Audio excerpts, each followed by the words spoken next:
What really happened with your host, Mike Rivero, because World War III is a really bad idea. Here is your host, Michael Rivero. And aloha, America. Welcome to our show today. It's Monday, June 25th, 2018, almost to the end of the month, coming up on that 4th of July holiday. And I'm really looking forward to the fireworks display the Navy will put on down there at Pearl Harbor because of RIMPAC, which gets going this week as well. Anyway, we have got a lot of stuff to talk about today. The phone lines are open, 800-313-9443. Mike is in our control room, ready to answer the phone, put you on the air with your comments, questions, and opinions. Now, a couple of reminders. This Wednesday in our third hour, Don Wiskin from Extendivite will be our guest to talk about his very wonderful product, which both Claire and I are using. Thursday, we're going to have Kenneth Amaduri on talking about AI and its implications. And just to give you a little bit of heads up, Friday's show is going to be a replay because Claire and I have got something that we're doing over the weekend, and we're not going to be available to take the microphone on Friday. So a little time away, a little staycation. We need the rest here. But I'm sure you'll understand here. Anyway, getting on to the war zones, a lot of stuff going on. The government troops are making rapid gains in southern Syria, and apparently militants in 11 settlements surrendered to the Syrian Arab army and declared their readiness to fight ISIS and Hayat Tahrir al-Sham, formerly the Jabhat al-Nusra. And this is according to the Russian Defense Ministry. So these jihadis are willing to basically come on over and turn against their former associates. And more about that a little bit later in the talking points here. Interestingly enough, for all the talk about the U.S. warning Syria not to go into the southwest, the U.S. has now reversed its position and said that they do not intend to intervene militarily in southwestern Syria. At least that's what they're saying. I think what it means is there will be no overt intervention, but the covert supplying of the rebels will probably continue. And the rebel groups are kind of small. And Assad is won his war, is basically what's going on here. And this is going to be seen as a military defeat for the United States, which is why the United States is desperate to find some justification for going back on in there. Because when you're fighting multiple wars as part of a grand scheme of conquering the globe, your first defeat basically ends it. What support for the wars the U.S. government has among the American people is going to simply evaporate. That's why the U.S. is hanging on in Afghanistan. That's why they're still in Syria. They don't feel that they can be seen to have a defeat, and yet they're not doing well in either of these countries. Actually, they're not doing well in most of the countries they've gone into. They're just mired in these swamps, if you will. Can't make progress, can't get out, and these are against nations that really do not have strong militaries to defend themselves, which tells us that for all the vast sums of money that have been spent on the American war machine, we're not ready, we're not capable of going up against a true military peer like Russia or China. Meanwhile, Syrian President Bashar al-Assad is out there saying that the U.S. is trying to fan up this whole chemical weapons thing as a pretext for another intervention. And he's reminding everybody that the Syrian government surrendered its stockpile of chemical weapons in 2014 to a joint mission led by the United Nations and the Organization for the Prohibition of Chemical Weapons, which oversaw the destruction of the weaponry. And this was a deal that was brokered by Vladimir Putin, who is out there proving he's a global statesman. Now, interestingly enough, there are clashes being reported between two of the U.S.-backed militant groups in northeastern Syria. The Kurdish Syrian Democratic Forces exchanged fire with Raqqa Liwa al-Thawar Arab militant group. Both of these groups are supported by Washington, D.C. So now they're starting to fight amongst themselves. They've lost a unified command and structure, and everybody's just basically warring amongst themselves. I don't even know what they're fighting over, probably trying to grab what assets they can and skedaddle for the border. Meanwhile, the Kurds are apparently getting involved in northern Syria as well. They still want to carve out a piece of Syria for their nation, and the Turkish army and the allied militants are fighting back. And apparently the Kurdish militias forces are quite strong. It's a heavy offensive in the Afrin region. And the sources said Ankara forces have started closing off the streets in the town of Jandaris in northeastern Aleppo. So still a lot of fighting over there. Now, speaking of Turkey, they just had their elections. Erdogan won. And everybody is screaming it was a rigged election, because they don't like Erdogan. And police actually found a car just full of forged ballot papers. They arrested 3 people whose car was loaded with these sacks just overflowing with phony ballots.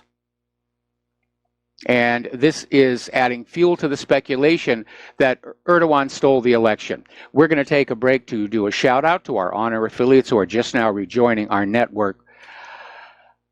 Down on the Israeli border, pro-Assad troops have taken over an abandoned United Nations observation post in the no man's land between the Israeli and Syrian areas of the Golan Heights. And Israel, of course, is saying you have to get out of there, and they're already talking about possible military action. But according to surveillance, there's infrastructure work going on at the site. In other words, they're fixing it up. They intend to be there for a while. Apparently, Israel fired a Patriot missile at a drone, which they claim was spying on them from Syria. The Patriot missile missed, and the Syrian drone turned around and returned unscathed. So, now, Ben Rhodes did an interview on TV and was being asked about who's supporting the jihadists in Syria, and he was asked point blank, is any of this coming from the United States? And he hemmed and hawed and rambled about, you know, second-guessing Syria policy. But at the end, he basically admitted that, yes, the Obama administration armed jihadists in Syria. This is from Ben Rhodes. Now, we've already known that. There was paperwork that surfaced on that. That consulate in Benghazi was the hub of a smuggling operation that was smuggling weapons from Libya following the overthrow of Gaddafi and sending them to ISIS and Al-Qaeda in Syria. At the same time, we were all being told that ISIS and Al-Qaeda were the enemy, which I think makes everybody involved in that smuggling ring, like former Secretary of State Hillary Clinton, technically guilty of treason, giving aid and comfort to an enemy in time of war, because there's a war on terror. And ISIS and Al-Qaeda are supposedly the enemy. Britain has issued a travel warning to their nationals regarding the United Arab Emirates out of concern that as the battle in Yemen around Hodeidah heats up, that Yemen might start firing missiles at Abu Dhabi and Dubai. And the battle in Hodeidah is still going on. It's still very, very intense. And the Houthis at the moment seem to be hanging on. Apparently the Saudis got chased out of that one airport they took control of. And I can understand why the Saudis, while they have a military advantage, they don't have a morale advantage. Those Saudis are there invading somebody else's country. They're there mostly for the paycheck, whereas the Houthis are fighting for their country. They're fighting for things they can see with their eyes right there. And that always tends to make very dedicated troops. Plus, after 3 years now, these are battle-hardened troops. Meanwhile, Riyadh apparently is paying huge bribes to foreign firms to shut down all Yemeni media. This is coming out of Ansarallah. And Mohammed Abdul Salam, the movement spokesman, made the remarks in a statement carried by Yemen's Arabic language Al Masira satellite television network on Sunday, saying in only one instance, Riyadh had given as much as $30 million to a foreign satellite company to block a Yemeni news channel for just 30 days. So the Saudis are understanding the optics on what they're doing in Yemen are not good. They're not seen as heroes. The people of Yemen just want to run their own country. That's what democracy is supposed to be about, right? That's all they want. I mean, they call the Houthis the rebels, but they're not rebels. They're the government of Yemen. They're the people's government that kicked out the internationally approved puppet rulers that were installed by the United States a few years ago. And I reject this idea of an internationally approved government for any country. The government of any country is up to the people of that country. It does not require the approval of the international community, meaning the United States. Down in Gaza, the Ministry of Health is reporting that a total of 131 Palestinians have been killed and over 14,000 wounded during the Great March of Return. And again, Israel has really stepped in at this time. People cannot pretend this didn't exist. And we're even starting to see members of the U.S. Congress come on out and be critical of what Israel is doing. And that's unheard of with AIPAC's iron grip on our government. To see anybody in Congress come on out and say, I think Israel crossed the line here. They shouldn't be using these butterfly bullets. They shouldn't be using snipers from fortified positions against unarmed demonstrators. Now, according to Middle East Monitor, the Israeli army is working on a plan to what they call dissect and occupy parts of the Gaza Strip. They want to break it up, the way they've broken up the West Bank. Correspondent Rory Ben Yishai, citing unnamed Israeli military officials, said that the army is already considering alternatives to the Hamas government should the latter not cooperate in efforts to establish an economic security arrangement agreeable to the Israelis. Well, it doesn't matter what Hamas comes up with. Israel never agrees, is the reality. And these people are being starved. They're being imprisoned. But they're going to put the blame on Hamas. We wanted to make a deal with them. They wouldn't make a deal. So now we're going to go on in.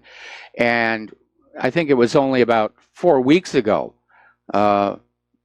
one of the members of the Knesset was saying, let's just get it over with. Let's just send in the army and take back Gaza. And yes, the world will criticize us, but it'll pass. Which it isn't really. If you look at the reaction to the Bloody Monday massacre, it's not fading away. People are still talking about it. They're still writing about it. I do think it's a turning point.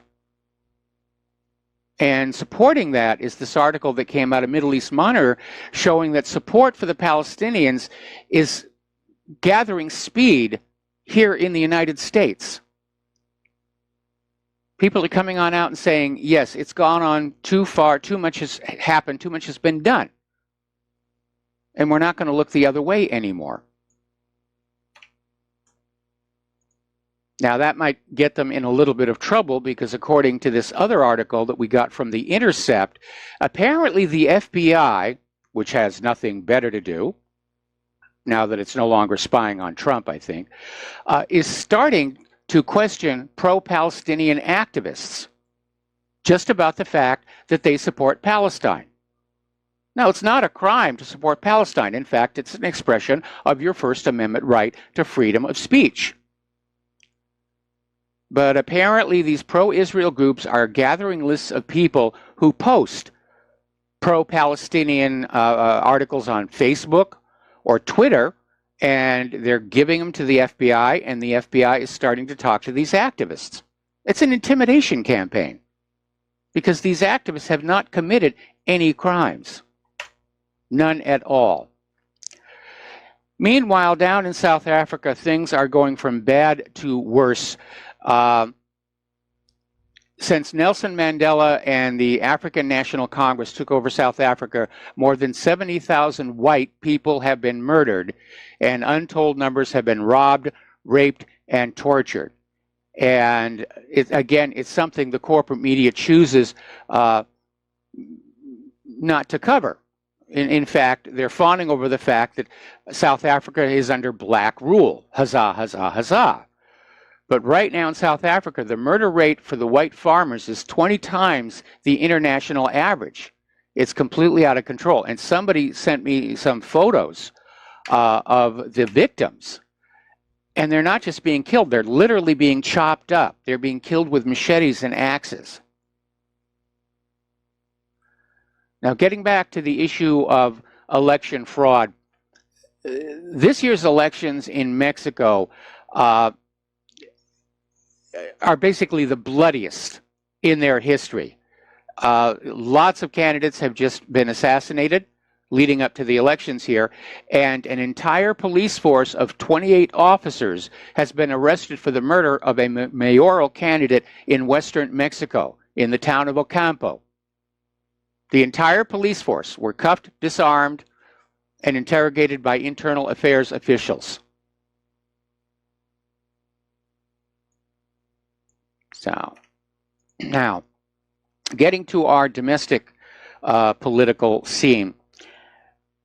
Do you remember back when Hillary's email server was first making the news, and the State Department came on out and said they didn't know until it was too late that Hillary Clinton was using a personal email server? Well, it's turned out she never had a State Department email address at all. The State Department never set one up for her. This is from the department's former top watchdog. So they had to know she was using a private server because she didn't have an account inside the protected secure system at the State Department. This was all planned in advance to allow Hillary Clinton to skirt the rules governing federal records management. That's exactly what it was. And again,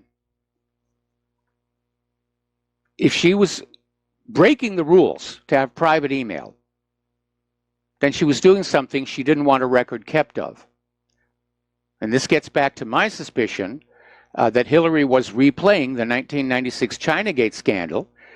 She was selling U.S. secrets to foreign interests using her private email server with weaker security than Ashley Madison to deliver the product, and her so-called charitable foundation to collect and launder the payments.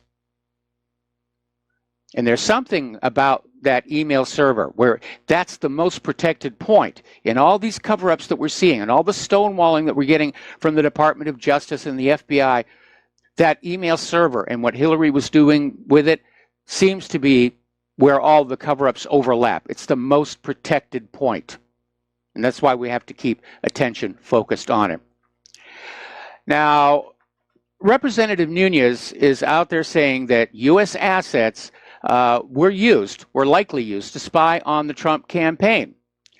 And he says the more that we see stonewalling by the Department of Justice and the FBI, there's something being hidden. And it's highly likely that both the Department of Justice and the FBI sent informants to spy on the Trump campaign prior to the initiation of the fake Russian collusion investigation in an attempt to later frame the Trump administration if a victory were to occur, using a series of planned setups, none of which worked. And here's where it gets interesting. This plan appears to have started when operatives used a proxy, in quotes, Russian server to ping an email server inside the Trump Tower, which is what triggered this whole thing. So it wasn't even a real contact with Russia. We got to take a break for commercials, and we'll be right back. And aloha, America. Welcome back to the show here. And over at Judicial Watch, President Tom Fitton has issued a statement regarding the Department of Justice Inspector General's report, and basically saying that Jeff Sessions was justified in firing Andrew McCabe, and we know that Trump was justified in firing Comey. And it all comes down to the repeated lying that we were seeing coming from these people. Now, when regular people lie to the FBI, they get hit with a felony charge. And Judicial Watch basically uncovered documents months ago that should have triggered McCabe's removal. And Americans should expect a full investigation of the numerous anti-Trump and other outrageous FBI abuses under Obama and McCabe's mentor, James Comey. Well, more than expect, we should demand.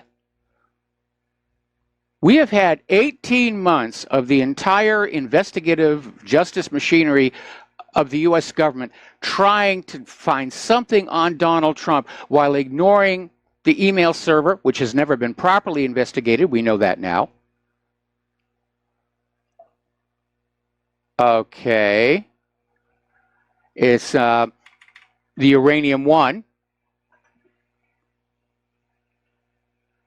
All these things are out there. The pay for play should be reopened.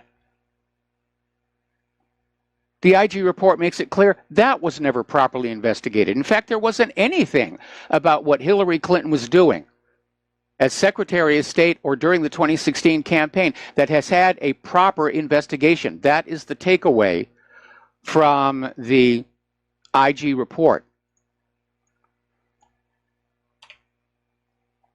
Now, Devin Nunes yesterday called on the Justice Department and the FBI to provide the House Intelligence Committee with outstanding information that they've been stonewalling about by today. End of day today, they've got to turn it over. And Nunes, who chairs the House Intelligence Panel, blasted the Department of Justice and the FBI in a letter to Deputy Attorney General Rod Rosenstein on Sunday for unilaterally restricting access to some subpoenaed documents to the Gang of Eight, which is the term used to describe a bipartisan group of congressional leaders often briefed on intelligence matters.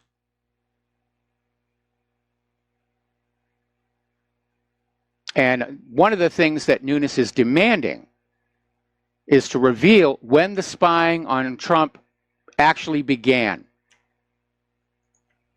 They don't have a date. Now, according to former Secret Service agent Dan Bongino, hope I pronounced that correctly, he's saying they don't really have a start date because there was no actual formal official start of an investigation. They started with zero evidence at all. They were spying on Trump illegally. They tried to gin up that Russia collusion as the reason for it all. They went to court, the FISA court, with that bogus Christopher Steele dossier. This thing was just crooked from top to bottom. This is really bigger than Watergate.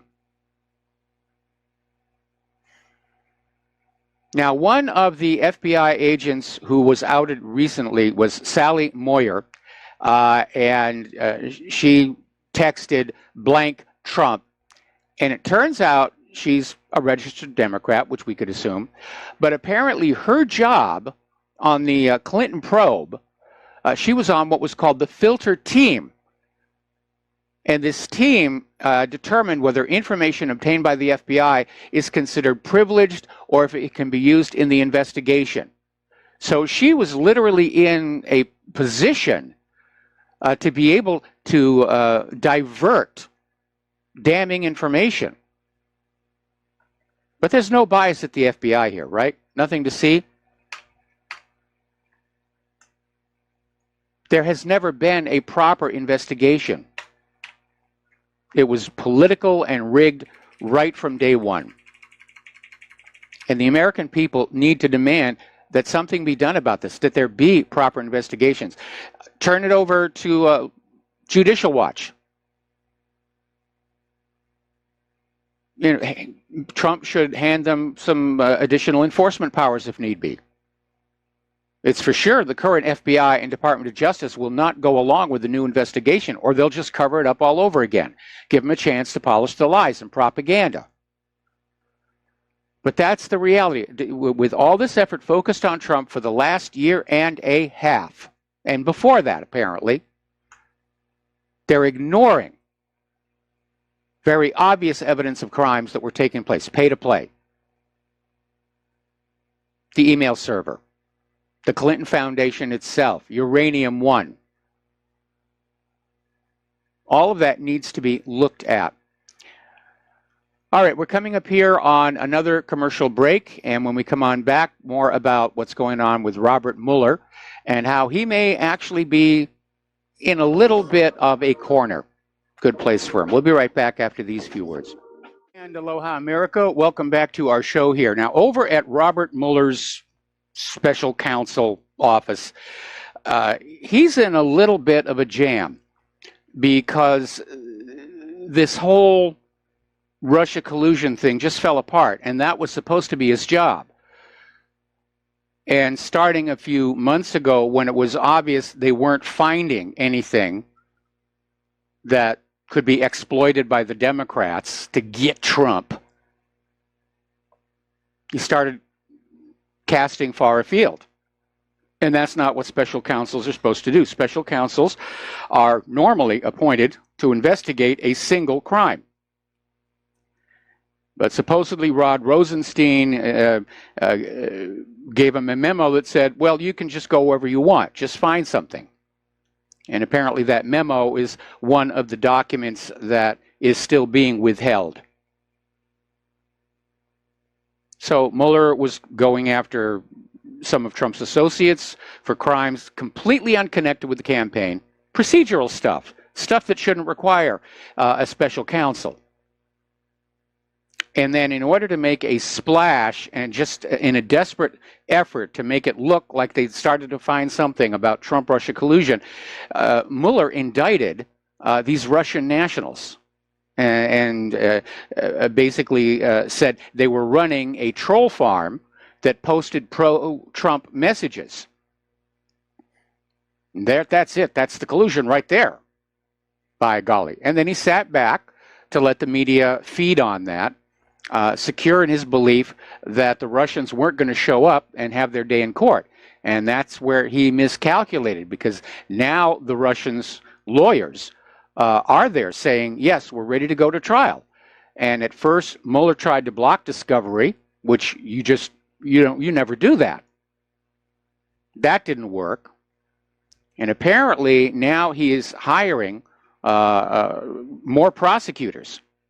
He's enlarging his staff, trying to find something on these Russian nationals. But I think the perception of most people is that he never found anything.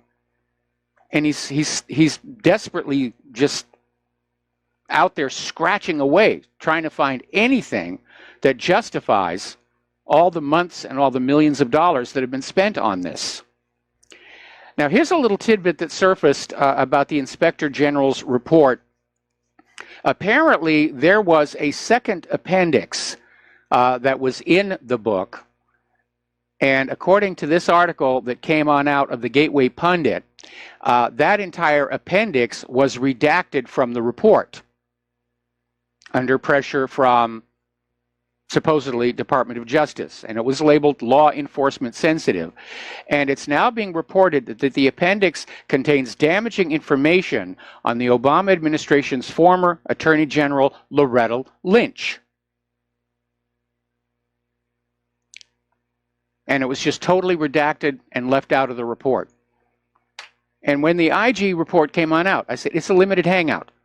They're going to admit to some things to make it look like they're doing a proper investigation, but the real deep, dark secrets are going to be hidden. That's what a limited hangout is. Here, we did these small things bad. We're sorry, boo-hoo, boo-hoo. You, the American people, can now return to your lives satisfied that justice has been served and we have properly investigated. All right, turning to the economic news, it was a rough day on the stock markets. At one point, the Dow was down over 400, and I think it ended 300 down. Let me take a quick little look here and see where it went. 328 at the close. So it was a bad day, and Friday looks to have been an anomaly. Of course, we know that the plunge protection team always tries to give the money junkies a happy ending for Friday so that they can have fun over the weekend. But it's all being blamed on Trump's trade wars. I'm not sure that's entirely accurate. We know that there are other strains on our equities markets right now, but China's going to get the blame for it, or Trump's going to get the blame for it. And U.S. futures have taken a slump, meaning they're not expecting the stock market to start coming up anytime soon. In fact, if we have another week like the one that we just had, we might actually see some investors start to panic and pull out of the market. China, of course, is now starting to forcibly devalue their yuan as a way of getting back at the United States. It's being described as weaponizing the yuan. But there's nothing new about that. The U.S. has been weaponizing our currency against other countries for decades here. Russia today is reporting that this currency war could possibly end the dominance of the U.S. dollar. And obviously, as the currency wars drive the value of currencies down, at some point, precious metals are going to break free. They're still being manipulated. There's absolutely no question about that. It doesn't make sense that when the value of the currency and the value of the stock market are going down, that precious metals are not going up. But as long as they've gone to the trouble of driving the prices down, now is a good time to buy in. And I think everybody ought to have at least a little supply of silver and gold. And if you want an easy way to get into it, you can go online and look for what is called junk silver coins. And these are the pre-1964 U.S. coins that actually have silver in them, but they have no numismatic value whatsoever. Never buy the numismatic value. That changes with a fashion. What's collectible today? Old news down the road. You buy for the melt value. You buy as close to the melt value as you can. And the advantage is you've got silver, and as well as nickel and pure copper. And in the event of a major economic upheaval, it's a recognized unit of currency. Everybody knows what a quarter is. So that will be the basis for trade when the U.S. dollar is considered unusable. Now, India is working on devising a way to bypass U.S. sanctions in order to pay for Iran oil. And they're looking at two different approaches. One is going to be a barter-type arrangement, which at one point the U.S. actually approved, where Iran would send India oil and India would send back some other kind of product in kind, agricultural produce, who knows what. So there was no currency involved in the transaction. And that way there's no currency to be interrupted or sanctioned or tariffed. The other option is to route the payment through a third country like Turkey. But everybody's sick and tired of all these U.S. sanctions. It's isolating us from the rest of the world here. And the reality is our economy is in serious trouble. We are in the greatest debt bubble in history, and the debt keeps getting bigger, and there's absolutely no way to pay it off because that's the way private central banks are designed. You can never get out of debt to the banks, and that debt is what the bankers use to control you, your nation, your government. Down in Argentina, their peso is collapsing. That may signal greater instability in the global economy here. All right, so let's talk about the immigration issue. This is still being fanned way, way up. It's being pounded on by the Democrats. And again, they're using it, at least in part, to keep Americans from looking at that IG report and from looking at Uranium One and the email server and the pay for play. You know, forget about all the skullduggery in Washington, D.C. Look down on that southern border, those poor little children there. Now, Time magazine found itself in hot water for the cover that had Donald Trump looking down at this crying girl, which was presented as a girl who'd been separated from her mother. And then it turned on out, no, it hadn't happened. The girl was crying while immigration people were searching her mother, but she was never separated. And Time magazine issued a correction.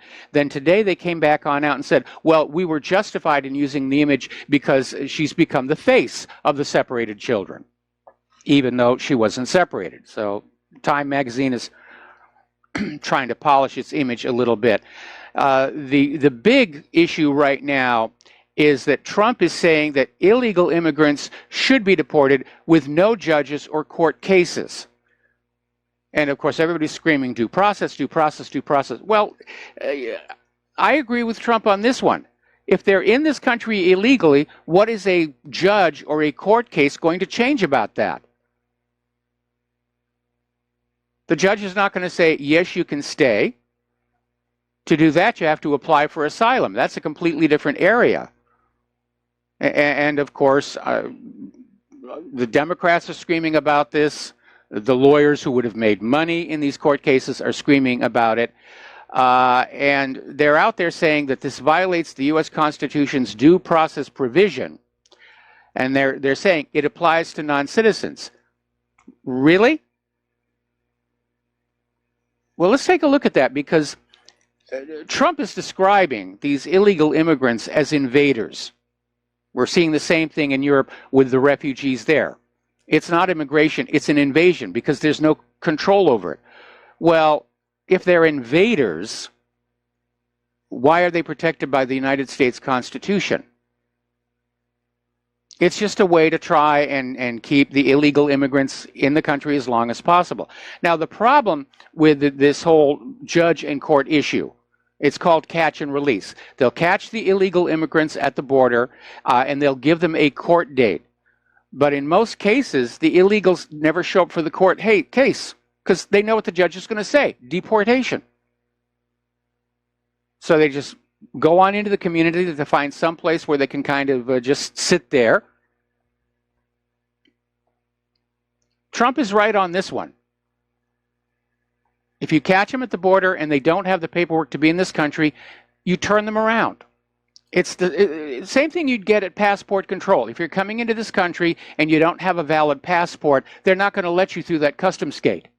They're going to turn you right around and put you on a plane back home. They don't let you into the country and say, well, we're going to have a court case somewhere down the road, and if you manage to find your passport, you can show up with it then. It doesn't work that way. The exact same rules for crossing our borders at the airports and the ship lines should be the same rules we have at that border fence. Now, Maxine Waters was out there encouraging Democrats to form a mob and physically push back against White House employees. We're seeing a lot of violence by liberals against Department of Homeland Security people, against White House staff. And so she's out there just screaming at people, you know, to get physical against the White House employees. Now, that is called incitement. And Maxine Waters could go to prison for 5 years for inciting a riot. She needs to be very, very careful.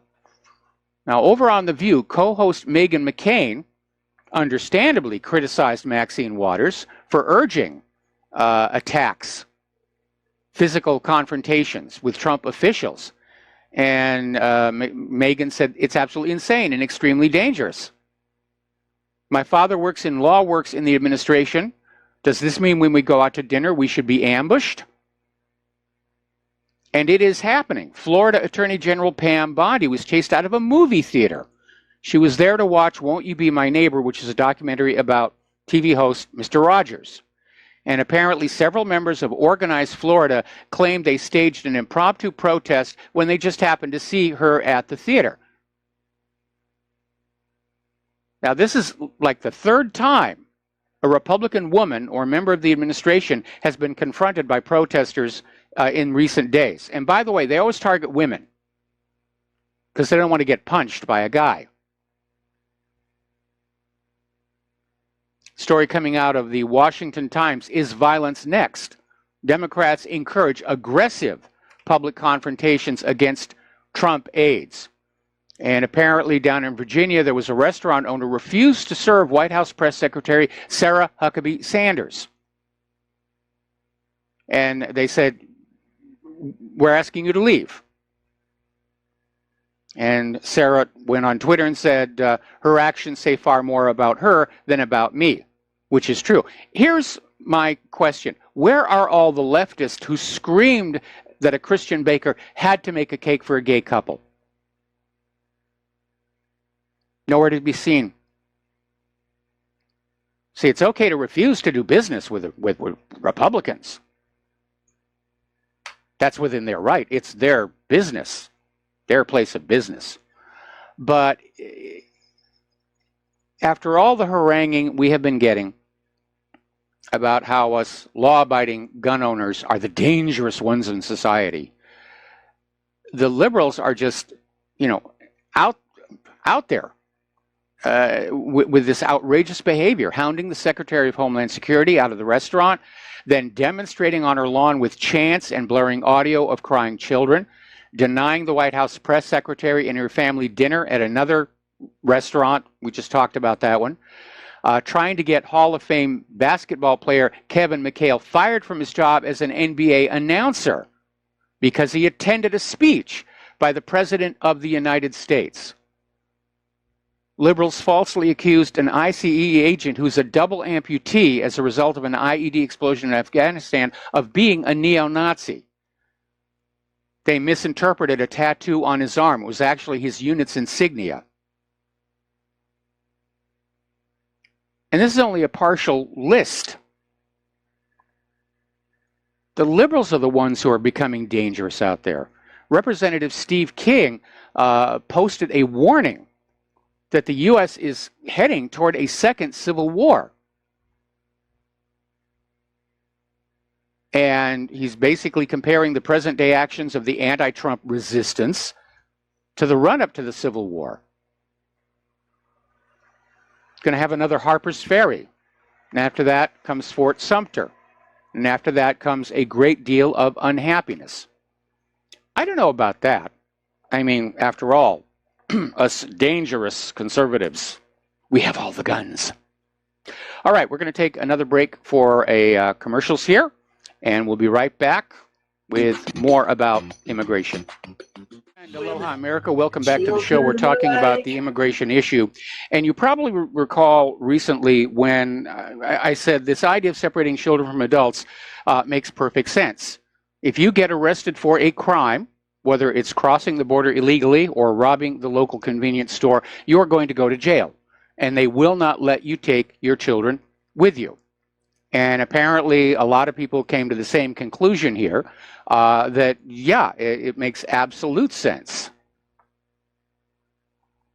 And so out in California, Dianne Feinstein is proposing a bill to say that adults who commit a crime near the border get off scot-free. And legal experts are looking at it and saying it's so loosely written that it literally is saying that any adult who commits any crime near the border that has children with them, essentially it becomes a non-crime. And this is according to attorney Gabriel Maller from the Federal.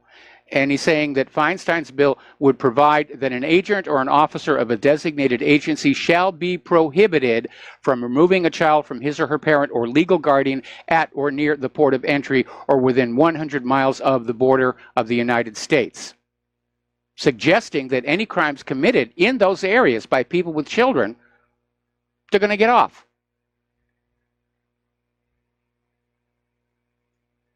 More looniness from the left. All right, we're going to take a phone call. Dustin in New Jersey, aloha. Welcome to the show. What's on your mind? Dianne Mike, Diane, not so Feinstein. That's the term, you know. Yep. You know, these people, Mike, just all of Washington, D.C., and the liberals and even like the right-wing Republicans, whatever you want to call them, they have accelerated the decline of this country. Do you realize that? Like, we're a laughingstock of the world. Everybody's looking at us how destabilizing we're becoming. Like violence, they're talking about violence against people across the aisle. I mean, lunacy, that's not the word. I mean, this is brown shirt tactics. They're calling for what the Nazis or the communists would do, you know? Like they've become them, you know? I mean, it's insane. Like kicking out somebody out of a restaurant. Like, what's that have to do with going in for something to eat? Or watching a movie or anything else. And it's a campaign of intimidation. And you've got people like Maxine Waters out there inciting this kind of behavior. Which leads to Black Lives Matter, Antifa. They all follow you around, and to get you to submit to what they like. Yes. They don't want to know what you like. You know, like I mean, this is so. Mike, I mean, we're living in like, you know, George Orwell was like a prophecy expert, you know? I mean, you're looking at surveillance state. We're at war with Eurasia, basically. You know, it's like, it's just so crazy what's going on. Like, I'm like, well. All right, well, listen, Dustin, we got to take a quick break for station identification. Stay on the line. I'm going to come right back to you after these few words. And aloha, America. Welcome back to our show, hour number 2. The phone lines are open, 800-313-9443, and we're talking with Dustin in New Jersey. And there are a lot of parallels between what's going on in our society and the book 1984. Although in the book 1984, you didn't have a political divide in the general population that was threatening to break into violence. And that really is very, very serious. And we started seeing it all the way back when Hillary lost the 2016 election. And all of her supporters were out there, and they were rioting, and they were throwing tantrums all over the place. And it does seem like the liberal mindset is now locked into this very childish, very aggressive, I want what I want, and we're going to just intimidate you until you go along with this kind of a mindset. Yeah, there's no critical thinking skills with any of these people anymore. You know, like, you can't talk to them. You know, like, you can't talk to anybody in Washington, D.C., obviously, you know, but, like, I mean, it's just, I don't think we got that much longer to wait. You know, hey, Mike, who controls the nuclear football when this country just collapses? That's what I want to know. Well, you know? that's a valid concern here. When the Soviet Union collapsed, a lot of people were saying, who's in charge of those nuclear weapons? Because there were briefly some factions that were fighting for control. But in the event our nation collapses, it's kind of hard to say. I would hope that the people actually in the silos and the bombers at that point would say, well, the civilian authority has collapsed, therefore nobody has the authority to launch a nuclear weapon. But who knows what could happen. Yeah, Maxine Waters, like, I mean, they're all crazy. I mean, I don't even know what to think anymore. They're just all crazy. It's in the water. It's just they're brainwashed or whatever. And you can look at Mueller and Comey. It's so corrupt, Mike. Like, I never see anything like, you know, it's like we're down to a banana republic. You know, this is bottom of the barrel crap. Yeah, you know, we really have. We really have here. Somebody actually had an article, and it's at whatreallyhappened.com, where they took the classic definition of a psychopath, and then they sort of drew a map of the United States, you know, which areas are more psychotic than others, and to nobody's surprise, the most psychotic part of our entire country is inside the Beltway in Washington, D.C. Yeah, because they live in another world. They don't live in the real world. You know, they do what they want to do and get away with it because that's the way that system is set up there. They just don't look at the way the real people live in the world and here, you know, because, like I said, they love the children, but they don't love them in Syria and Yemen, I guess, right? You know, Yeah, so they only love the ones that will help them win elections by voting illegally. Yeah, that'll be on Time Magazine, you know, until they got to, like, you know. You notice how when they put something on a magazine or a newspaper and then they got to recant it, but the damage has been done already, you know what I mean? Yes. Like, nobody looks at it after it's been recanted. Well, You know, that's why Time Magazine came out with a statement today saying that it was legitimate to use her picture because she's the face of the separated children, even though she herself was not in fact separated, which is just pure corporate media bovine excrement to try and recover their credibility from this goof. And Mike, real quick, Peter from Los Angeles was talking about that McKinder heartland theory. Yes. You know, that's a pretty good theory, you know, because I was looking like, you know, Eurasia. We've always been at war with Eurasia. How, you know, like I said, that's fitting, right? You know, because if you control that belt in the road, right? Yep. That's China's the next empire. That's the new century, the Chinese century, you know, and we pushed Russia and China and India and all them, Turkey, closer together. You know, yep, we sure did. It. You know, game over. All right, thanks, Mike. All right, you got it. And amazingly enough, Peter in Los Angeles is our next call. So, Peter, aloha. Welcome to the show. What's on your mind? Amazingly enough, I want to chime in on something that I just heard from the previous caller here, from Dustin, and about the violence, Mike, and I want to dovetail the violence along with the election and the investigations. And the violence, do you remember the violence was going on during the election itself, not after the election, where it actually increased. But remember, they were beating up people in Vegas and Phoenix and all over. They were Antifa, Black Lives Matter, were beating people up, and the police were like standing down. They were doing nothing about it. Yes. And then of course it got worse after the election, and this recent thing with Maxine Waters is an escalation, because now it was just George Soros, the person who's the biggest donor for the Democratic Party, who was funding all these people and calling the shots, but he was using these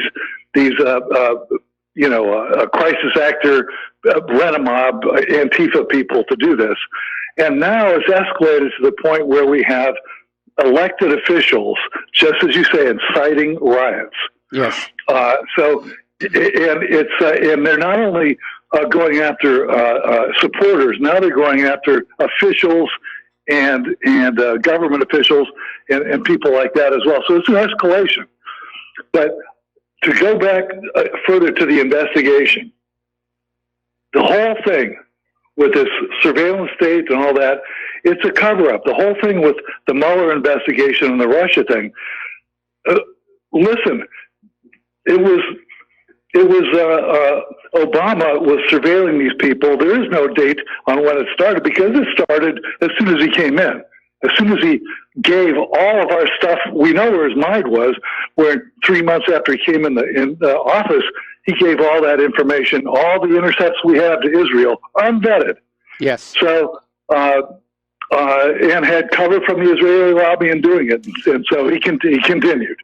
But at any rate, they were surveilling him all along.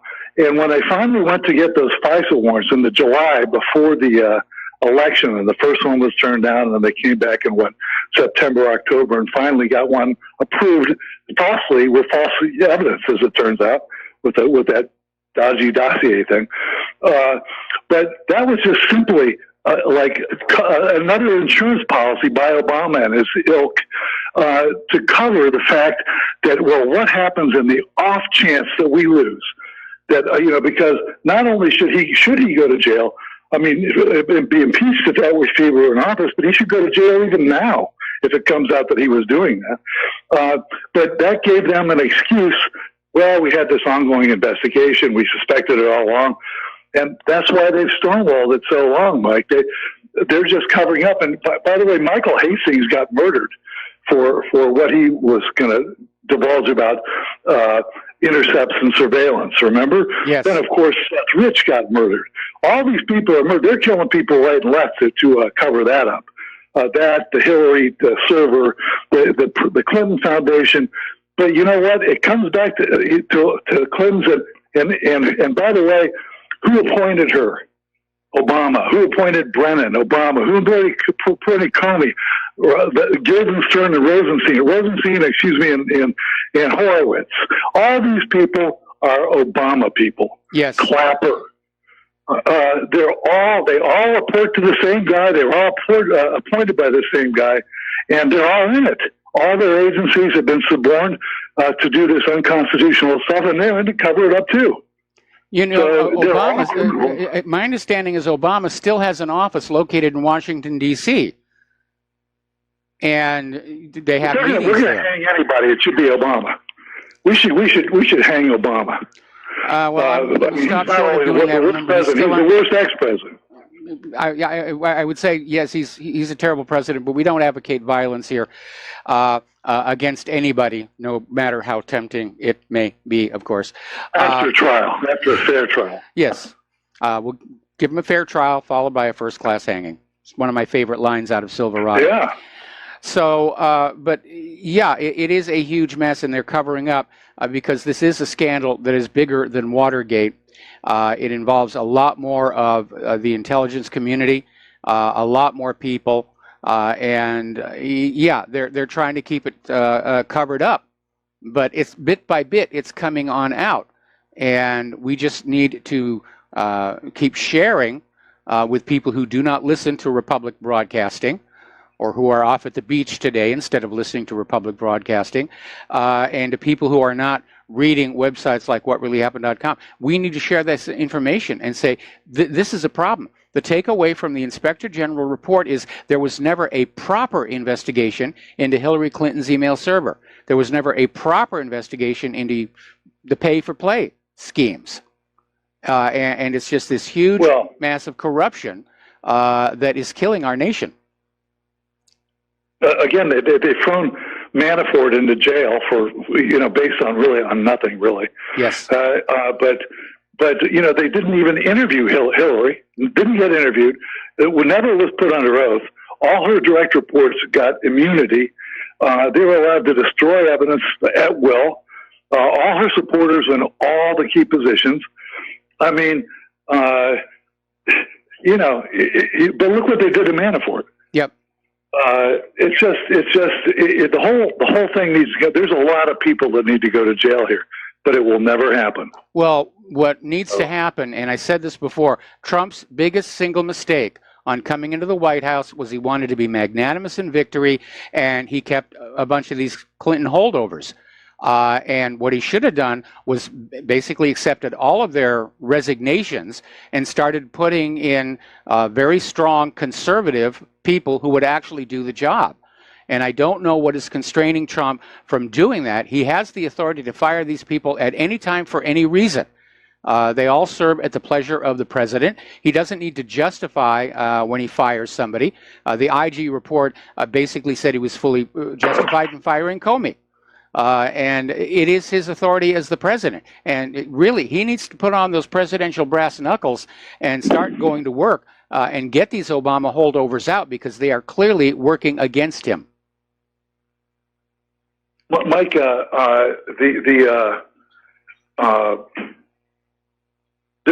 deep state, of course, is in lockstep against Trump. Yes. and cover up here.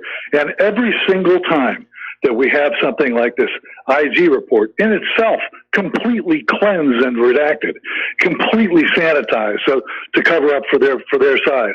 But even when that's released, we get conditized, as your term goes, with the children from the border, and the deep state, and add all the intelligence agencies into that, who are all in this, can keep releasing stuff like that, keep sanitizing things just like that, and it will go on ad infinitum. Nothing can get done. Well, all I can suggest is that we start thinking seriously about what we're going to do after it all falls apart, because no nation can survive a government that's this corrupt. No nation can survive an economy that is this much in debt, and no nation can survive making war all over the globe and not doing very well at it. And like Thomas Jefferson and the Founding Fathers, we're going to have to try and set up a new government. with important safeguards in it. Strict limits on how much money can be donated by the ultra wealthy, term limits, financial trusts for all members of Congress, not just the president.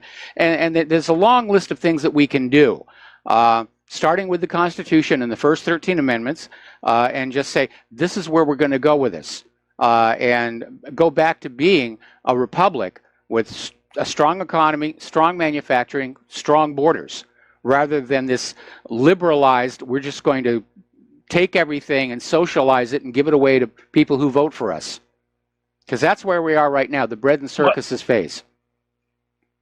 Mike, can I just raise one thing and then I got to head out here? Sure. I came in a little late. Did you cover that there's a story about how an Israeli minister was saying that he regarded Israelis, citizens, marrying American Jews was a threat to Israel? Did you cover that yet? I didn't cover it. It's on the website. It's not in my talking points. I didn't think it was important enough to do that, but well, it is on what really happened. And that was from a left-wing Israeli government official. Yes. That's the liberal wing. Yep. American Jews he looks at as a threat. Yes. Well, it's probably because American Jews are starting to turn against Israel. I mean, they're not open and vocal about. Some are. There have been some protests out there. But polls are showing, especially since the Bloody Monday massacre, American Jews are just as appalled by what Israel is doing. And it makes Jews the world round look bad. And a lot of Jews are starting to speak out because they don't want to be seen as complicit in what are very obviously crimes against humanity. Well, they deserve to look bad. They have been complicit in their silence for 70 years. It's not like this is new, but yeah, I hear you. They certainly don't want to be seen as being politically incorrect or uncool. So some of them are starting to distance themselves. But how sick is that? But nevertheless, I'm glad it's happening at any level. Yes. All right. Well, listen, Peter, thank you very much for the phone call. We're going to let you go here and switch over to Robert in California. Aloha, Robert. Welcome to the show. What's on your mind? Hi, how you doing, Mike? First-time caller. I really enjoy your show.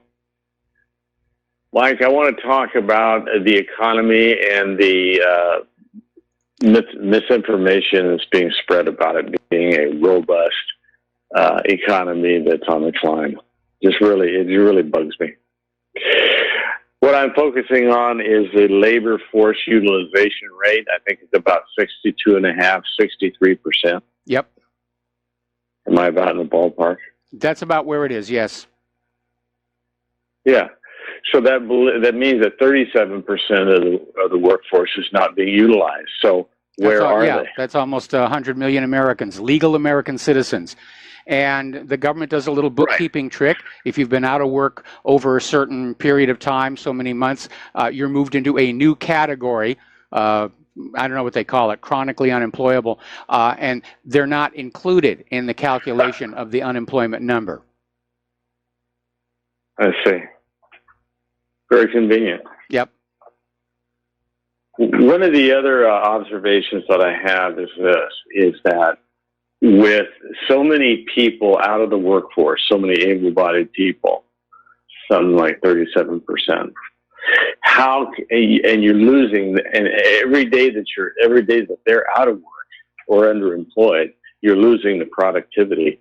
Yes. How do you expect to get to 4.5% GDP? How can you do that? Is that also a myth? Probably they're manipulating the numbers on that one as well. That's all they can do. They can't actually fix this economy. All they can do, and this is just like the former Soviet Union, when they got into economic trouble, they just make up numbers and feed them to the people through Pravda and Izvestia. I like that. Mike, thank you very much for your input. I really enjoyed speaking with you, and I will call again. All right. Well, thank you very much for the phone call. We're going to let you go. We're going to do a much delayed shout out to our on-air affiliates who are rejoining our network, have rejoined the network. Getting on back to immigration, an article that came on out of Natural News is basically looking at the fact that even though Donald Trump has signed this executive order to keep the children with the parents, those children who cross with an adult, it's not enough. The liberals are still out there screaming. What they really want are open borders. What they oppose is Donald Trump's zero tolerance policy. Trump is trying to shut down this whole catch and release, which doesn't really work because once they're released into the country, they rarely show up for their court dates. Newt Gingrich is out there saying what the Democrats are standing for is millions of people coming in illegally through those open borders, because the Democrats are going to hand them all kinds of free things paid for by you, and all these illegal immigrants will vote in the elections, even though that is illegal. And that's why I keep saying Trump needs to really work on a national voter ID law, and he needs to do it right now. It's not racist to require an ID that says you're allowed to vote in this country. So we're going to take another break here for commercials, and we will be right back. Aloha, America. Welcome back to our show here. And politicians, of course, are hopping on this bandwagon over the immigration situation down at the border. And as the caller said, we are being conditized. They don't want us looking at that IG report. So this is the big story. This is the big story. And because it's getting so much media and press, everybody wants to hop on and get their face on TV. And we have these shameless Democrats who are down there pretending to be concerned about those poor immigrant children. And you've got Mayor de Blasio is down there posing for the cameras in Texas when 2 out of 5 children in New York City continue to live in poverty. Mayor Eric Garcetti was down there posing for the cameras in Texas, and 8.9% of children in Los Angeles live in deep poverty. Where's your concern for them? It's all politics. They are, in fact, being shameless. Now, over in Portland, Oregon, there is an anti-ICE, meaning Immigration's Custom Enforcement protest. It's actually a blockade, and it's grown into a tent city with more than 80 tents. And it's starting to look like the Occupy Portland camps that took hold of 2 downtown parks back in 2011. And once again, a Portland mayor has sanctioned the takeover, but this time the target is a federal agency, and the goal is to directly impede its work. Now, where are the Title VIII prosecutions? That's what I want to know. Because everybody in this country who is transporting or sheltering or hiring or in any way aiding illegal immigrants is committing a crime. And if you want to shut off the illegal immigration problem, what you do is you shut off that financial incentive. You start prosecuting businesses that are hiring illegals. The word will go on out. Illegals will not be able to get work in this country, and they'll go back over the border into Mexico. Now, Antifa members are praising a New York University faculty member, Sam Levine, and he's at NYU, and he created a database of more than 1,500 Immigrations and Customs Enforcement employees, names and addresses, and it got posted and was immediately taken down for violating doxing policies. But yeah, it's like they're getting ready to do the brown shirt number on us. Apparently, the Department of Homeland Security has warned their employees to just be very careful about their personal safety. Now, here's the good news. Since the Democrats cranked up this whole thing about the separated children and tried to turn it into this big get Trump issue, their poll numbers for the coming November elections have dropped because the optics on this are so bad. Now, nearly half of swing district voters want illegal alien families deported together to their native country. Just round them up, put them on a plane or a ship, and send them. If they want to be citizens of the United States, there is a legal process they can go through. And for those immigrants who have come to this country through the legal process, welcome. I hope we live up to your expectations. But the polls are definitely swinging against the Democrats and the open border people on this one here. Democrats are also losing the millennial vote. Young Americans, they're tending away from religion, and they're open. But they're not excited about gun control. And I think they're tired of being preached at. You should do this. You should do that. You should surrender your guns. You should welcome the refugees and the illegal immigrants. And it's a big turnoff. I remember when I was young, I didn't like being told what to do. And yet that has become the stance of the Democratic Party, and it's costing them. CBS News did a poll, and they found out that basically 60%, last March, the CBS poll showed 60% opposed border wall. Now 51% are in favor of it. 32% say the wall's a good idea and probably be completed, while another 19% say the wall's a good idea that should be tried even if it can't be completed. But a total of 63% either want the migrant families deported or detained. Those are the numbers coming on in. The open borders is turning into a losing issue for the Democrats, for the liberals here. Now, the U.S. Navy is planning new camps to support the immigration crackdown.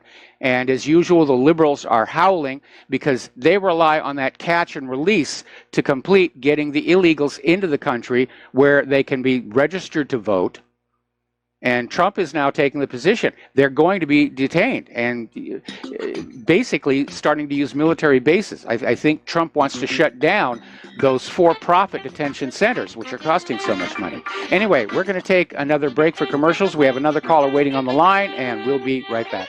And aloha, America. Welcome back to our show. We're going to take some phone calls now, and we're going to start with Laura in Michigan. Aloha, Laura. Welcome to the show. What's on your mind? Hi, Mike. Well, I told you yesterday that True News said that they were charging the private entities were charging the government $500 a day per child. So when I turned on Russia Today, they were also wondering who was this private entity. So they were given like some initials. So they tried tracking it down, and they said the only thing that they got was it was a shell company that was registered in Delaware. Yeah, so whoever's actually behind these for-profit detention centers doesn't want to be identified. Exactly. And isn't that wrong? I mean, if our government's paying the bills for this, we should we know who we're paying it to. I agree with you because, I mean, the first thing that occurs to me is that whoever owns these detention centers is, one of the key players in trying to keep the borders open and trying to keep the money flowing. Exactly. Like George Soros or something. Yeah, or again, Maxine Waters, Dianne Feinstein, any of those people. How do you think you get to be a millionaire on a congressman's salary? It's because you make investments and then you try and steer the country in a direction that favors your investments. And technically, it would be considered insider trading, but Congress gets away with it. Well, I hope RT keeps trying, because we know our mainstream news is not going to try to look that up. They never even ask any questions about this at all. No, they don't. Except to use the emotional. Yeah. Right. Yeah. Right. So I hope they keep pursuing. Yeah, the job. I never heard that term, shell company. It's just a shell. Yes. So I didn't really. I'm sorry. Would you repeat that again? I may have misunderstood you. Well, you said that they traced it to a shell company. I don't know if that's just a fake company. Is that they're saying?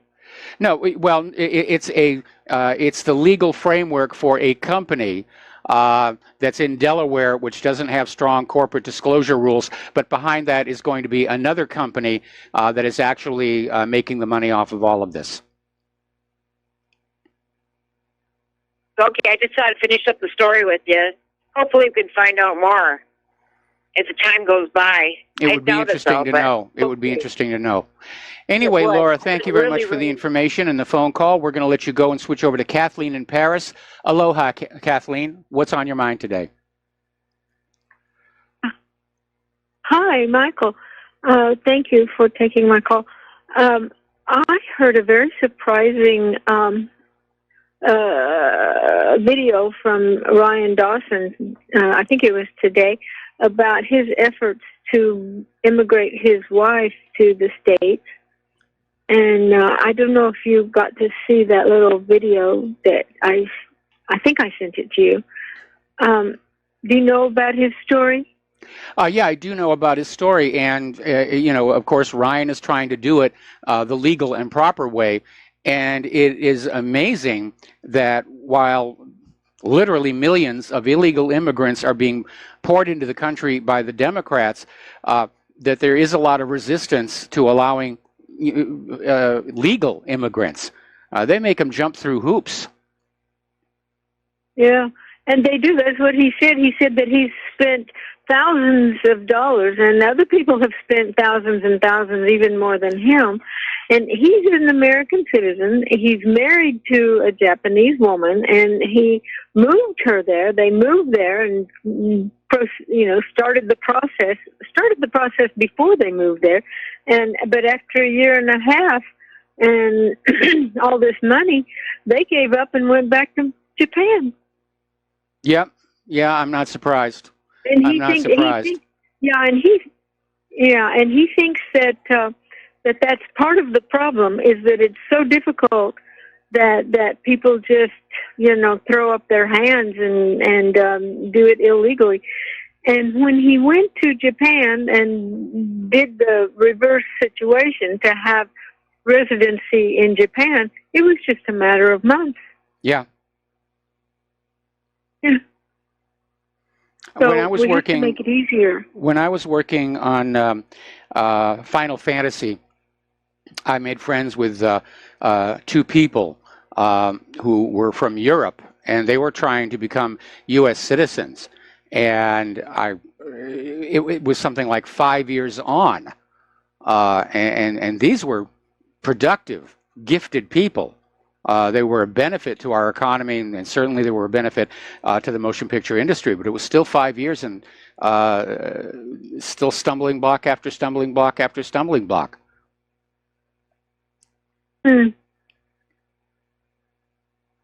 Anyway, that was just the 2 cents from Ryan Dawson.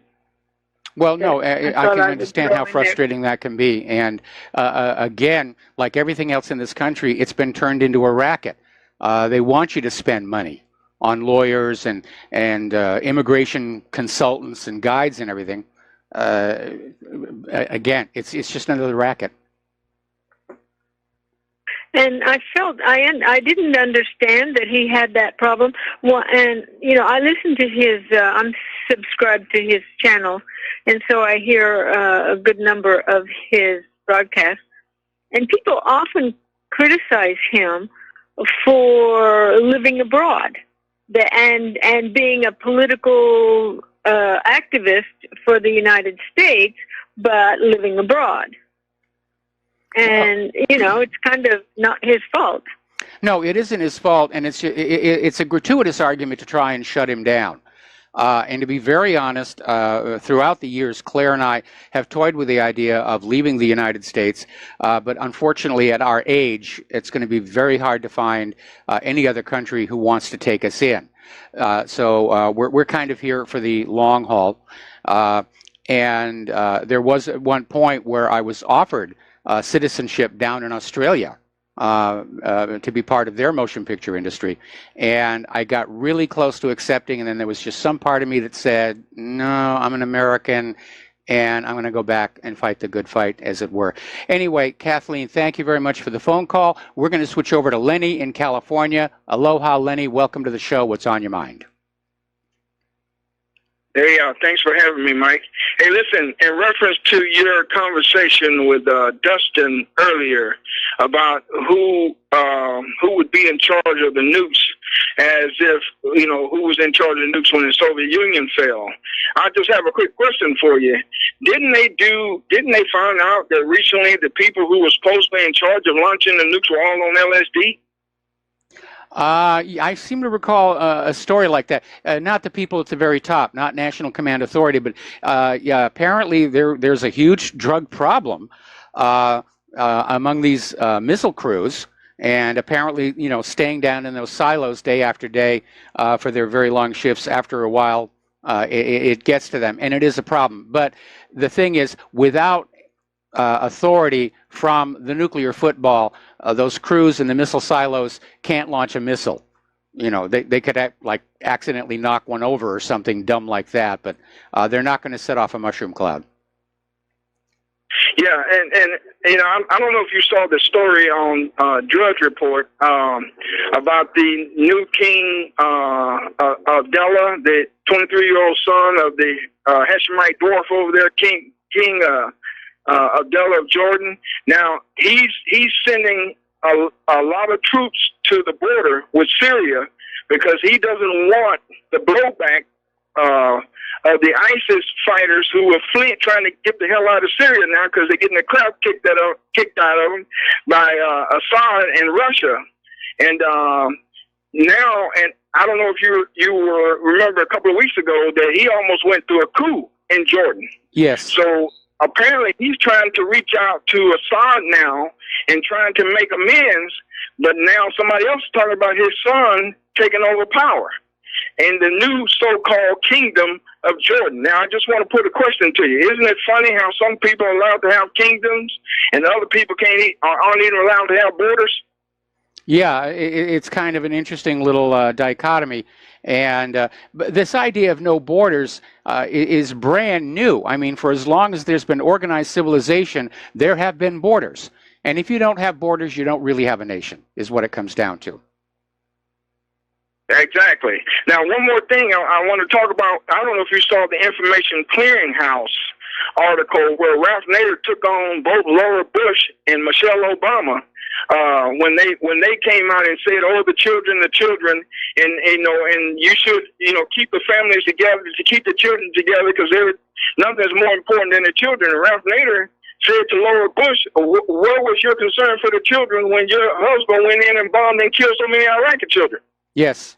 And then he fouled off at Michelle Obama about what Barack Obama went in and did to Muammar Gaddafi and killed all the Libyan children over there. Not to mention that the blacks who were fighting for Gaddafi, who lived in the country, when the Arabs went in and took it over, the Arab ISIS went in and took it over, they put the black people in cages and fed them bamboo shoots. But no one wants to talk about that. No, the politicians are only interested in showing concern for children when it's politically useful. And obviously dead children in Iraq and Syria and Yemen and Libya are not really useful during election season. And they're trying to fan up this immigration issue at the border to push the open borders issue. But like I said, the poll numbers say it's backfiring. And Americans' opinion is definitely shifting back toward Trump's idea of a border wall and strict enforcement.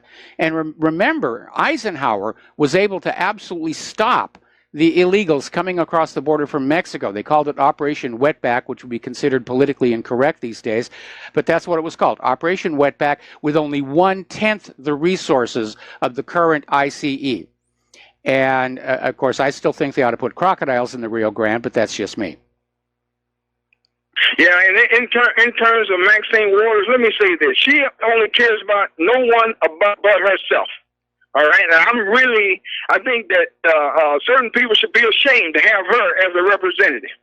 All right? But, she sold her soul. She's looking to sell somebody else just to keep herself in favor. Anyway, I thank you, Mike. All right, thanks an awful lot. And we're going to switch over to Tom in Connecticut. Aloha, Tom. Welcome to the show. What's on your mind? The lady that called in about who's making money housing illegals. Yes. Pretty easy search. There's one company for sure it's on an NPR article. I posted this a while back on Facebook. It's a company called Geo. They get approximately $44 million a year to house 1,000 people. Boy, that's a lot of money for just 1,000 people. Well, correct. And I'm sure there are a lot of seniors in this country who would love to have $44,000 a year to live on. So that's one player in this whole situation. It's just so. And then evidently they have plans on board to have 5 new detention facilities built and operated by these private prison corporations. It's just so obviously they're waiting for waves and waves and waves. I mean, they're just like they're building prisons so that people with minor drug offenses can be dumped into them and let somebody profit from that. Yeah, well, you know, we have this prison industrial complex, otherwise known as slave labor camps. Again, every major corporation in the country is utilizing that. Yeah, IBM, Apple, all these people are paying these people $1 an hour to do stuff. You might be surprised to find out that a lot of call centers are being run by these privatized prison factories, and they're getting $1 an hour. And of course, they're taking jobs away. Opportunities when they get released. They're taking jobs away from law-abiding American citizens. The owners of the slave labor camps are making huge amounts of money, and it's a very short-sighted situation. I mean, they're making money, and they think that means it's a good thing to do.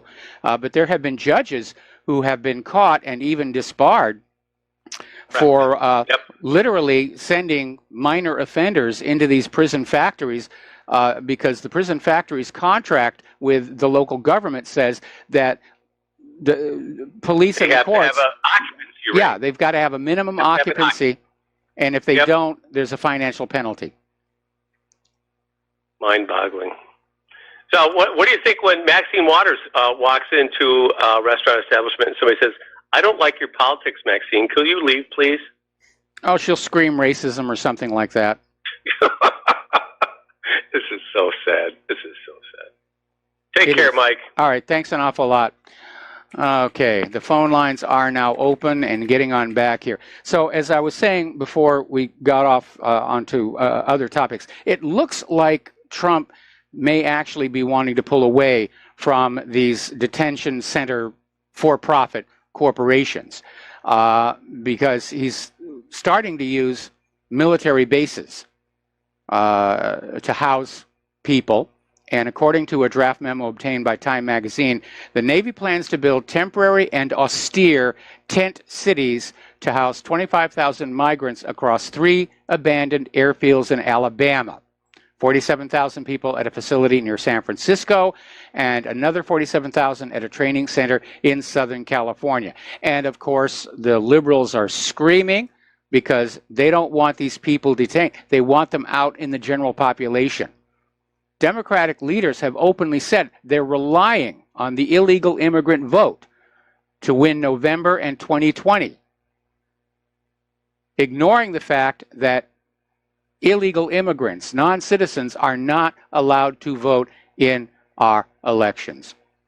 So the Democrats are just really angry about that, and they're angry because the new model coming out of the Trump administration is they're not just going to let them out under the catch and release.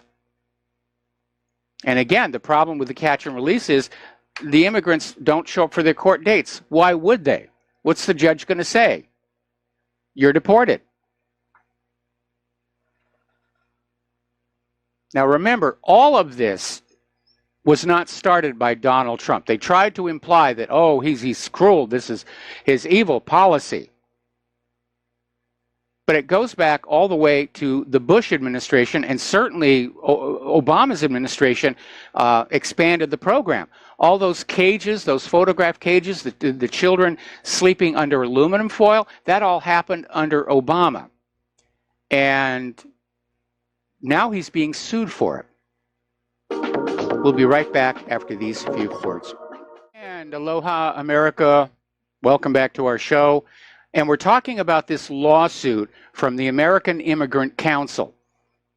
Because under Obama is when all those cages and detention centers for children were being built and operated.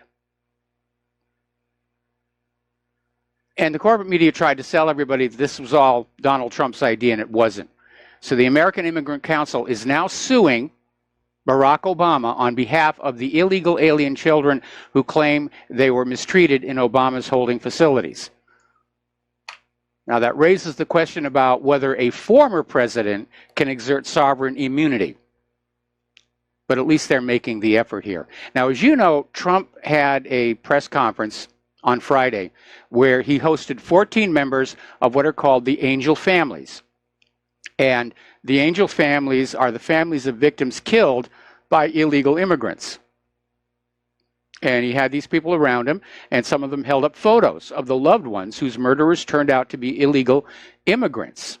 And at this point, CNN and MSNBC cut away, went to some other story. Only Fox News stayed tuned and showed America what was going on. And again, that's something the liberals and the open border people don't want to talk about.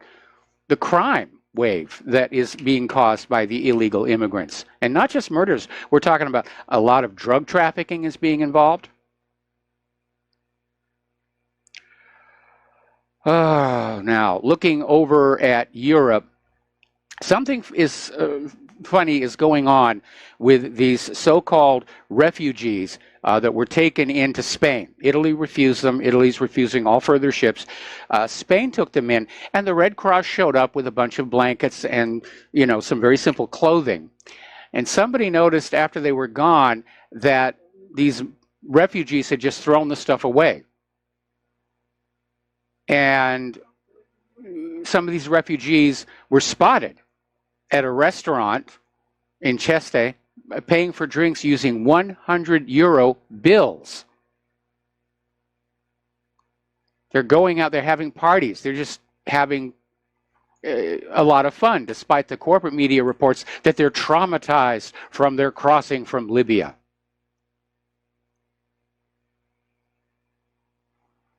Now, the entire European identitarian movement has been permanently banned from Facebook. This is an anti-mass migration generation identity movement, and they're permanently banned from Facebook.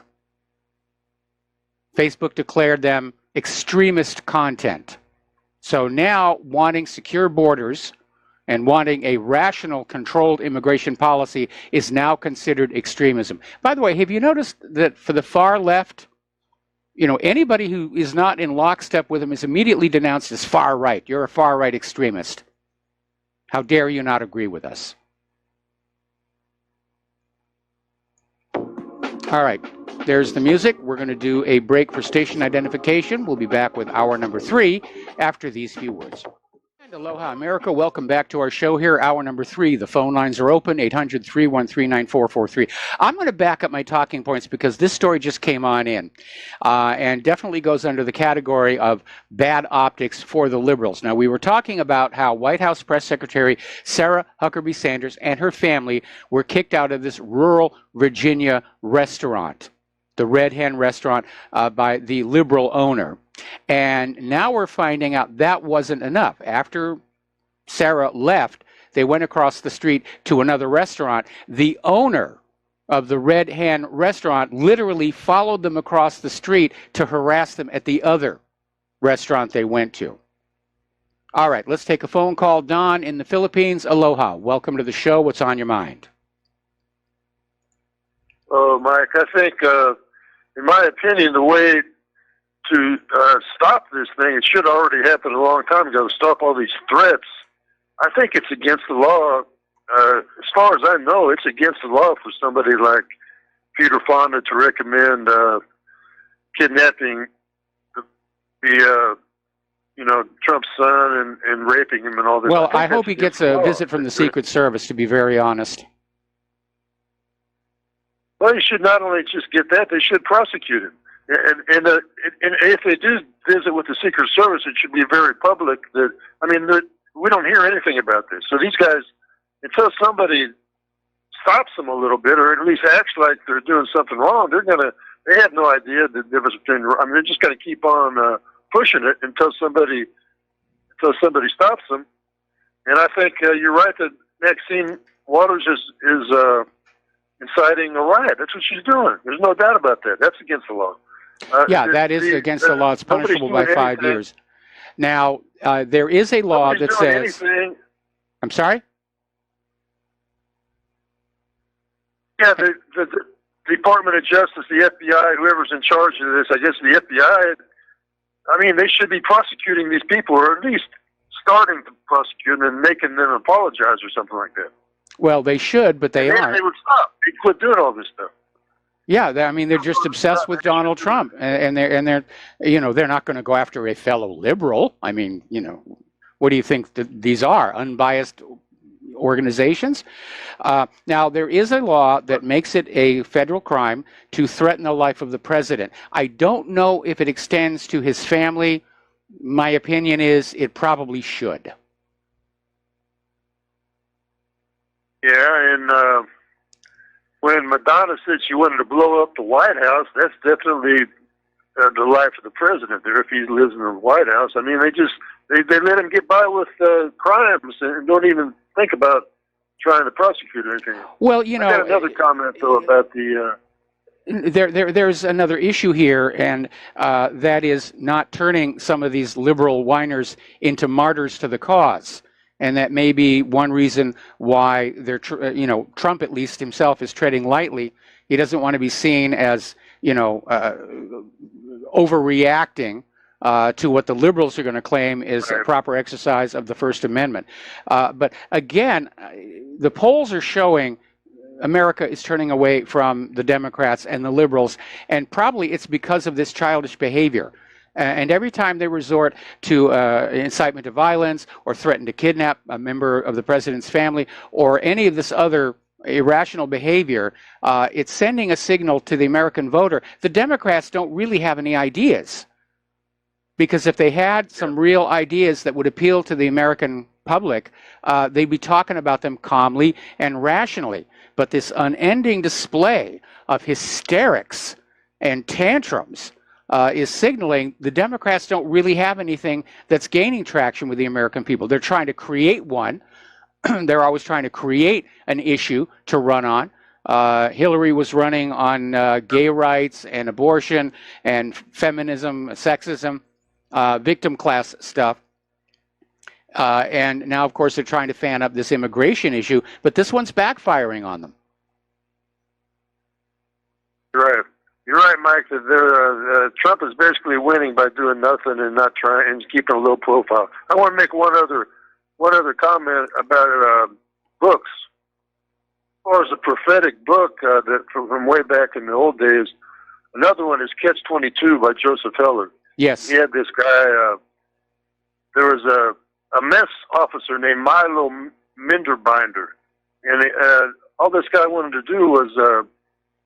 The officers, like the generals, liked him because he would go and get eggs, fresh butter, and eggs, and all this stuff. So they gave him a few airplanes to go out around the world getting this stuff, and he just kept on steamrolling his whole operation. And at the end of the book, he was actually doing, he was actually bombing his own air base. So I mean, that was it was comedy, but it was black comedy, but actually, it kind of was a prophecy of the way the whole.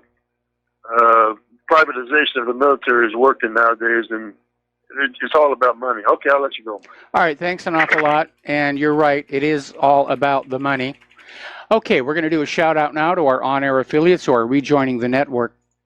Over in Hungary, Viktor Orban was speaking at the unveiling of a monument commemorating victims of the Soviet occupation of Hungary, which was really nasty. They threw the Hungarians into labor camps. They worked them 10, 12, 14 hours of hard labor. The mortality rate sometimes reached 80%. The Nazis have got nothing on what these Soviets were doing. But Orban took the moment to point out that the European Union's hostile reaction to the surging success of these Eurosceptic, nationalistic parties shows that the spirit of Marx, Lenin, and the re-education camps lives on up in Brussels.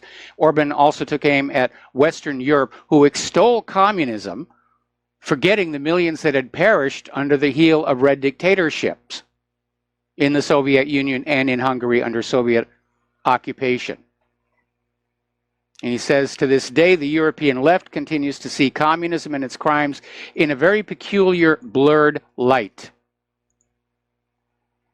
Down in Italy, their new nationalistic government is demanding that Europe rip up the existing migrant system and basically start over from scratch.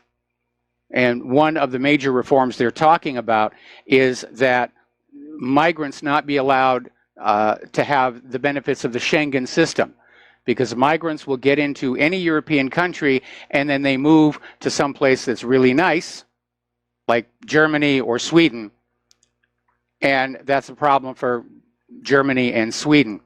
So they're saying it's time for a think-over, and that maybe the migrants should be forced to stay in the country that first gives them entry, and that maybe only the outer European Union nations, the ones that actually have the international border, accept migrants, and that the nations on the inside shouldn't have to take them anymore.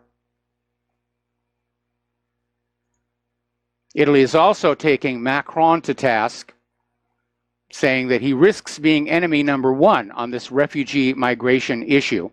And of course, as I mentioned earlier in the show, Italy has basically said to halt all refugee pickups. It's just over. They can't deal with it. It's a huge increase in population, most of whom don't speak the indigenous language, very few of whom are able to find employment, and they're basically living off the state. They're living off the European taxpayers. Now, between the immigration issue and the economic frictions, we're starting to see a strain of what's called the transatlantic link between the United States and Europe. And the former Prime Minister of France, Jean-Pierre Raffarin, is saying that the security and stability of the Eurasian continent should be guaranteed by a group of 4 countries, France, Germany, Russia, and China, and that the U.S. shouldn't be part of that any longer, that they want to rethink their alliances. Over in Great Britain, something very interesting is happening to the house of Sergei Skripal. Remember the whole thing, oh, it's horrible poisoning, and the government is now buying up Skripal's home, and also the home of Detective Sergeant Nick Bailey, who supposedly fell ill after coming into contact with the Novichok. And this is going to cost the British taxpayers roughly £1 million. And they're refusing to give an explanation about why they feel they have to buy these properties. I think it's to prevent somebody from going on in and actually testing with a chemistry set if there is in fact any Novichok on the premises at all. Over in New York City, Mayor Michael Bloomberg is pledging $80 million of his own funds for congressional candidates supporting gun control in the hopes of flipping the House of Representatives accordingly.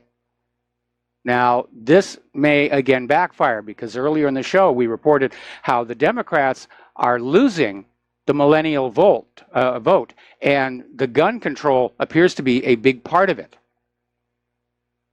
The millennials, they want their guns as much as anybody else. But Bloomberg is out there saying, we got to take the guns, we got to take the guns, we got to take the guns. Well, the British said exactly the same thing at the battles of Lexington and Concord. Didn't work out all that well here. Getting into the world of political correctness, and it does get rather silly. Over in Spain, basically there was this ultra-conservative group that started driving around this bus that was painted on the outside with the slogan, boys have penises, girls have vaginas, don't be fooled. And underneath that was, if you're born a man, you're a man. If you're a woman, you will continue to be a woman. And the Madrid City Council ordered the seizure of this bus, because it might be offensive to people who really don't know what they are here. Over at mommyunderground.com, they've got an interesting article. According to LGBT activists, mothers aren't needed in this world. And this is a very strange story. Now, there was this woman who became pregnant, and she had the baby. And then she decides she identifies as a man, so she's actually going to court to have herself declared the child's father rather than the mother. And again, this is part of that very aggressive trying to force that agenda on the public. Me, I just say, call yourself a parent. Problem solved. And this one is really weird. Apparently, Pope Francis is instructing the Vatican to make this unprecedented move to pull LGBTQ into the Catholic Church. And this time it's not to set fire to them or anything like that. I guess the Vatican's collection plates are coming up thin from us straights. And so now they're trying to make the church more inclusive. They're a little behind the times. Most churches have already started accepting LGBTQ, which is fine. Claire's church, not a problem with any of that stuff. But that's definitely out there. I don't think that's going to make the Pope a lot of friends, though, among the traditionalists, the hardliners here. All righty. Now, we've been talking about this problem where boys who identify as girls are now competing in girls' sports, and to nobody's surprise, are winning them. And the end result of this is probably going to be that real biological girls are just going to quit trying because the trans boys are displacing them. What's the point of engaging in a sporting event when you know already you're going to lose?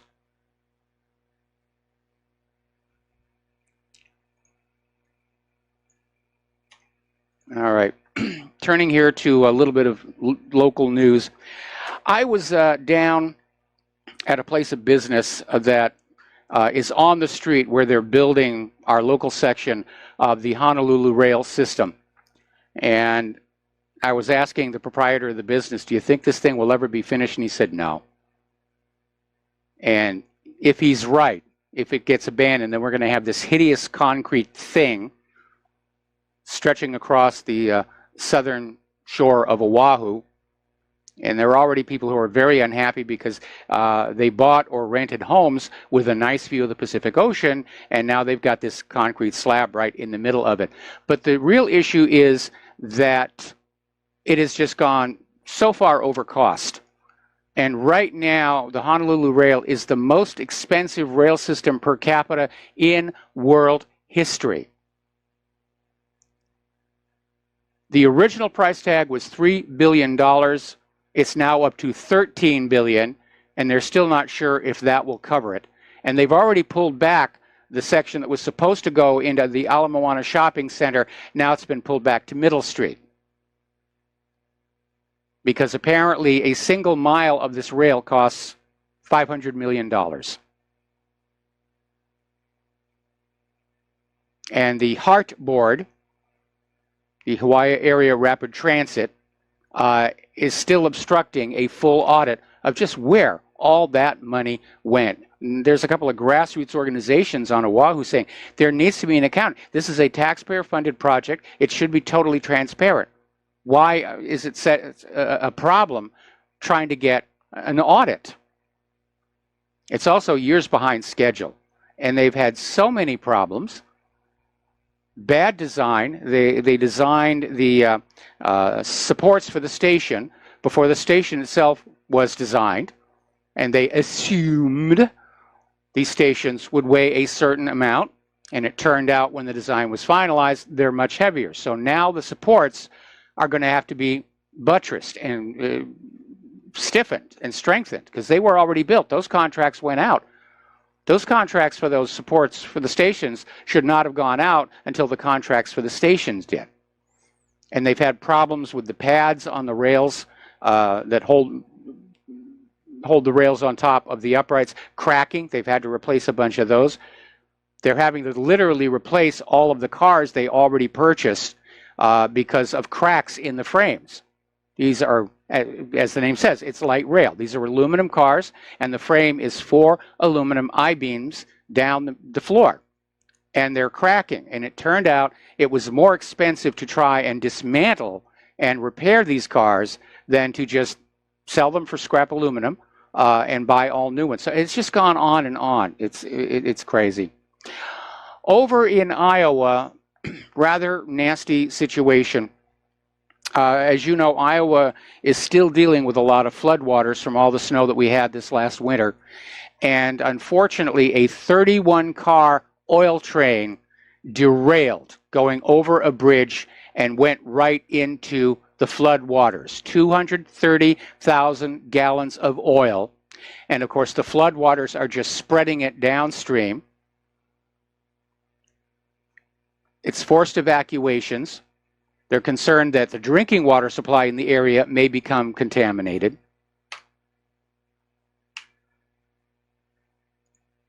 I wonder when was the last time those rails were inspected? Because you got to inspect rails all the time. Train tracks are actually rated for weight and speed. They're not all one size fits all.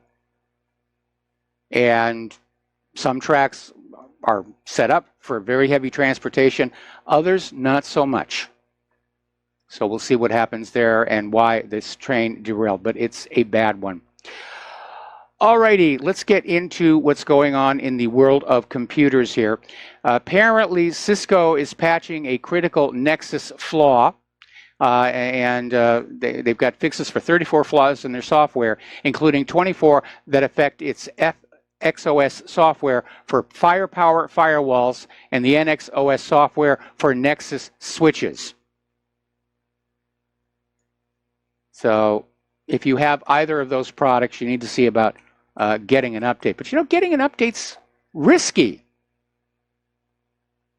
Some of these updates actually break stuff. Nothing is really being thoroughly checked out before it's dumped on the consumers.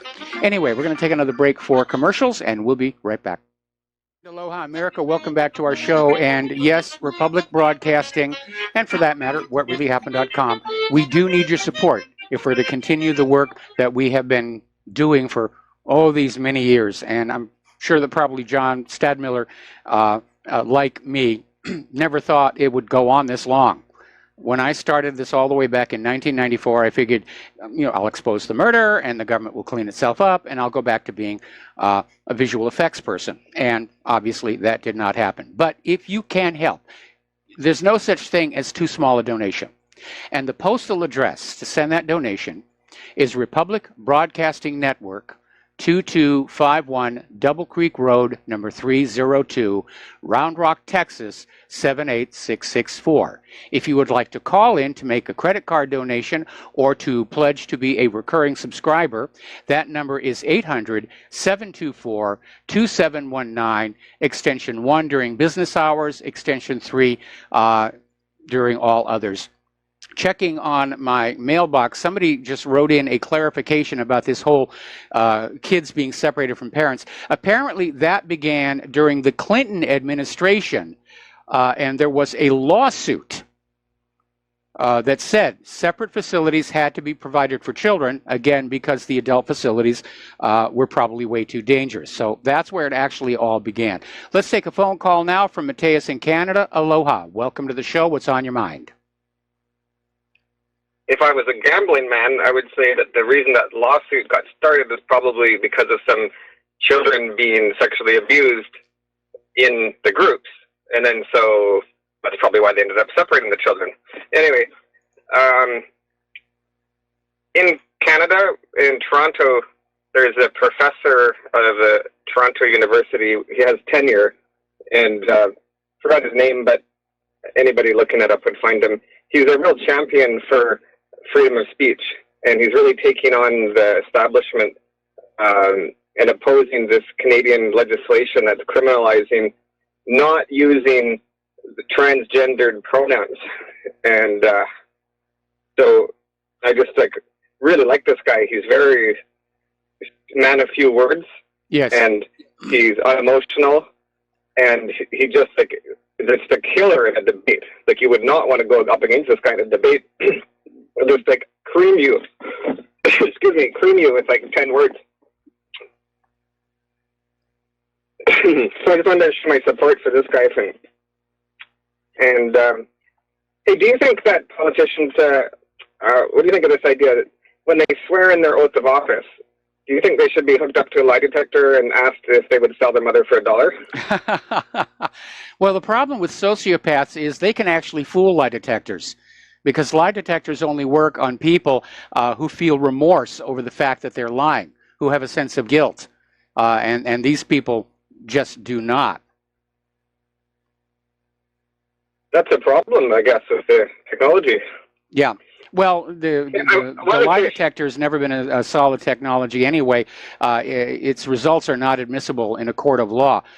There was actually much more success with the voice stress analyzers, but again, that's a technology that politicians don't want to have ordinary Americans to be in possession of, because we'll put that little voice stress analyzer right up next to the television during every political speech, and this actually does detect when they're lying. Sounds like a good retirement app for you to develop. Could very well be, but I think the patent is owned by the Central Intelligence Agency. And if it's not, we just told 100,000 other people, so it's probably lost that opportunity. Yeah, I wanted to share this theory with you called the inferior donkey theory. You're familiar with the tension between motorists and bicyclists, like yes. the serious bicyclists, right? And I don't know how it is where you live, but for here, they're just really not very nice people when they're in that interaction. And so here's the theory: is that before cars were invented, we're all riding around on horses. And if you were to be back in the Wild West and you mosey on into town on a little donkey, you would feel like your ego would take a hit over that. And either you would just have to accept that you're inferior, or else you would put on this big rough attitude to make up for it, be a big tough guy, like a little dog barking loud.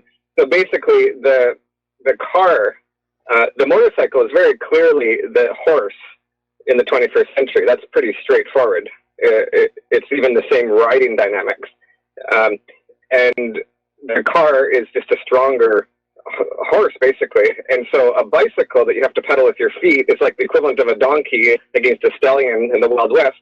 So these guys are subconsciously have inferiority complexes because they're on little donkeys.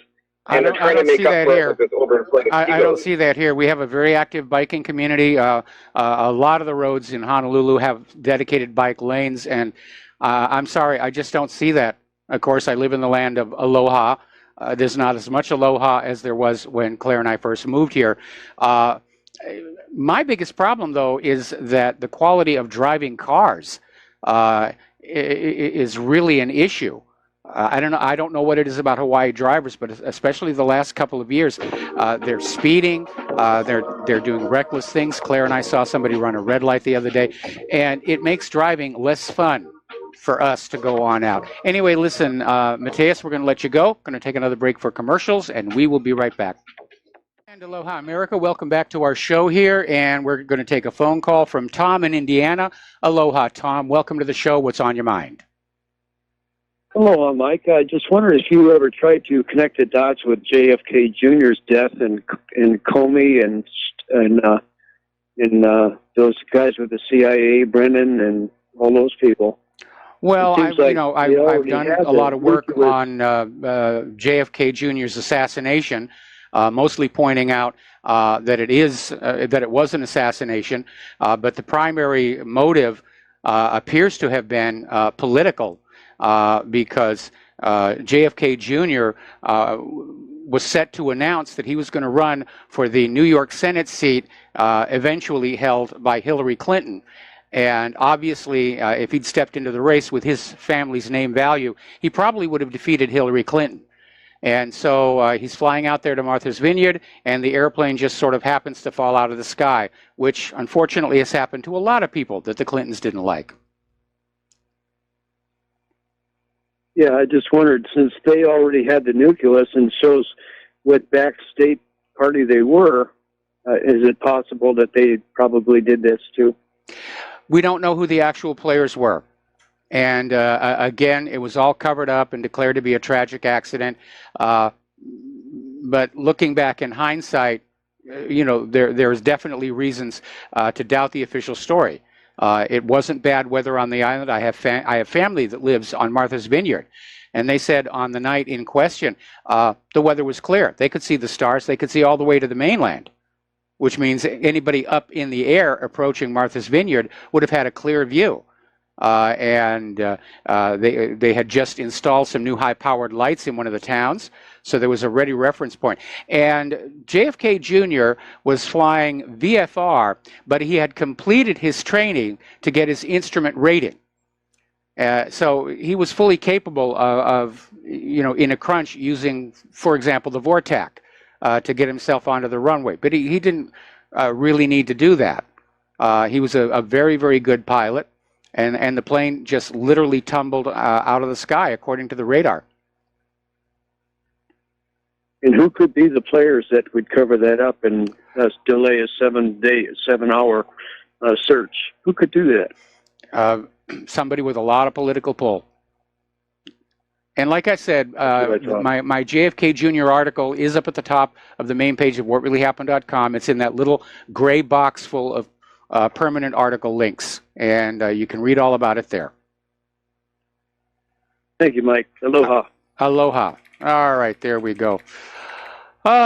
Getting on back to computers and such, the Pentagon, specifically the U.S. Cyber Command, is now going on the offensive in cyber war.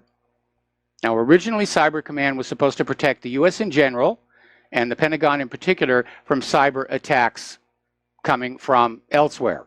And when you look at the number of ransomware attacks that are going on, Cyber Command isn't doing a very good job about it. But apparently now, Cyber Command is being retasked to basically develop offensive cyber weapons with which to go and mess around with other people's computers. Over in France, they're proposing mandatory labeling for meat and dairy farm animals raised on GMO feed. Not just the GMO products itself, but if the farm animals have been fed on GMO feed, which is very common, that's where a lot of GMO corn goes, they want mandatory labeling on that as well. Now, there's a new study that's out that confirms a common vaccine additive is linked to autism-like behavior.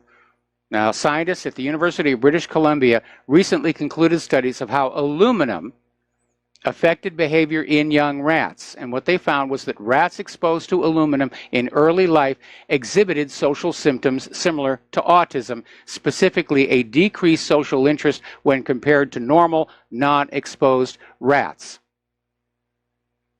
Now, again, aluminum is already known to be neurotoxic. And you have to wonder, why are they putting it in there?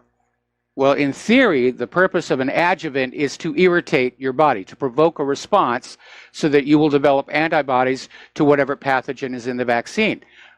But some of these vaccine adjuvants are causing problems. One of the worst, of course, is peanut oil, which you are meant to eat, not inject into your veins. And ever since the introduction of peanut oil as a vaccine adjuvant, anaphylactic shock, peanut sensitivity has just skyrocketed.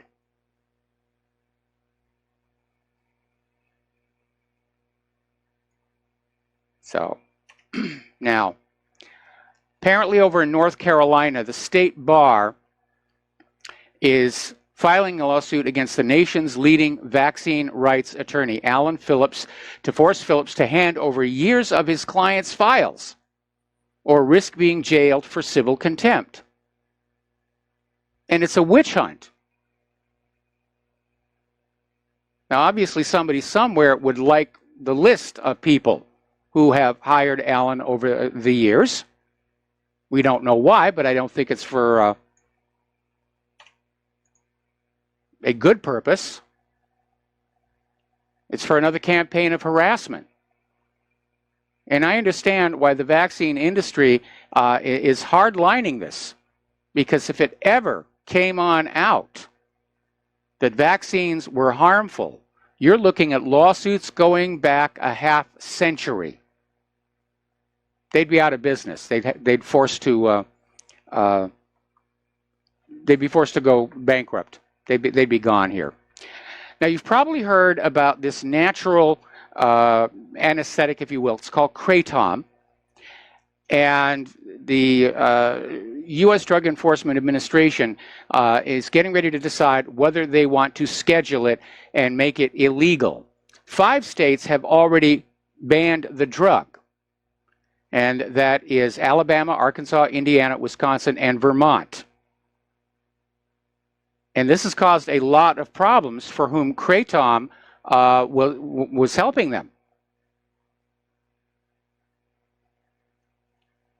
And the purpose of this ban, again, is you're not allowed to grow your own medications. You're not allowed to come up with medicines on your own. You will go to the doctor. You will get a note. You will go to that pharmacy. You will turn over vast sums of money to the pharmaceutical corporations.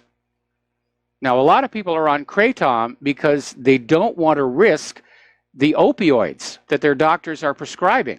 And doctors are prescribing like crazy because opium has become very inexpensive to come by ever since Afghanistan.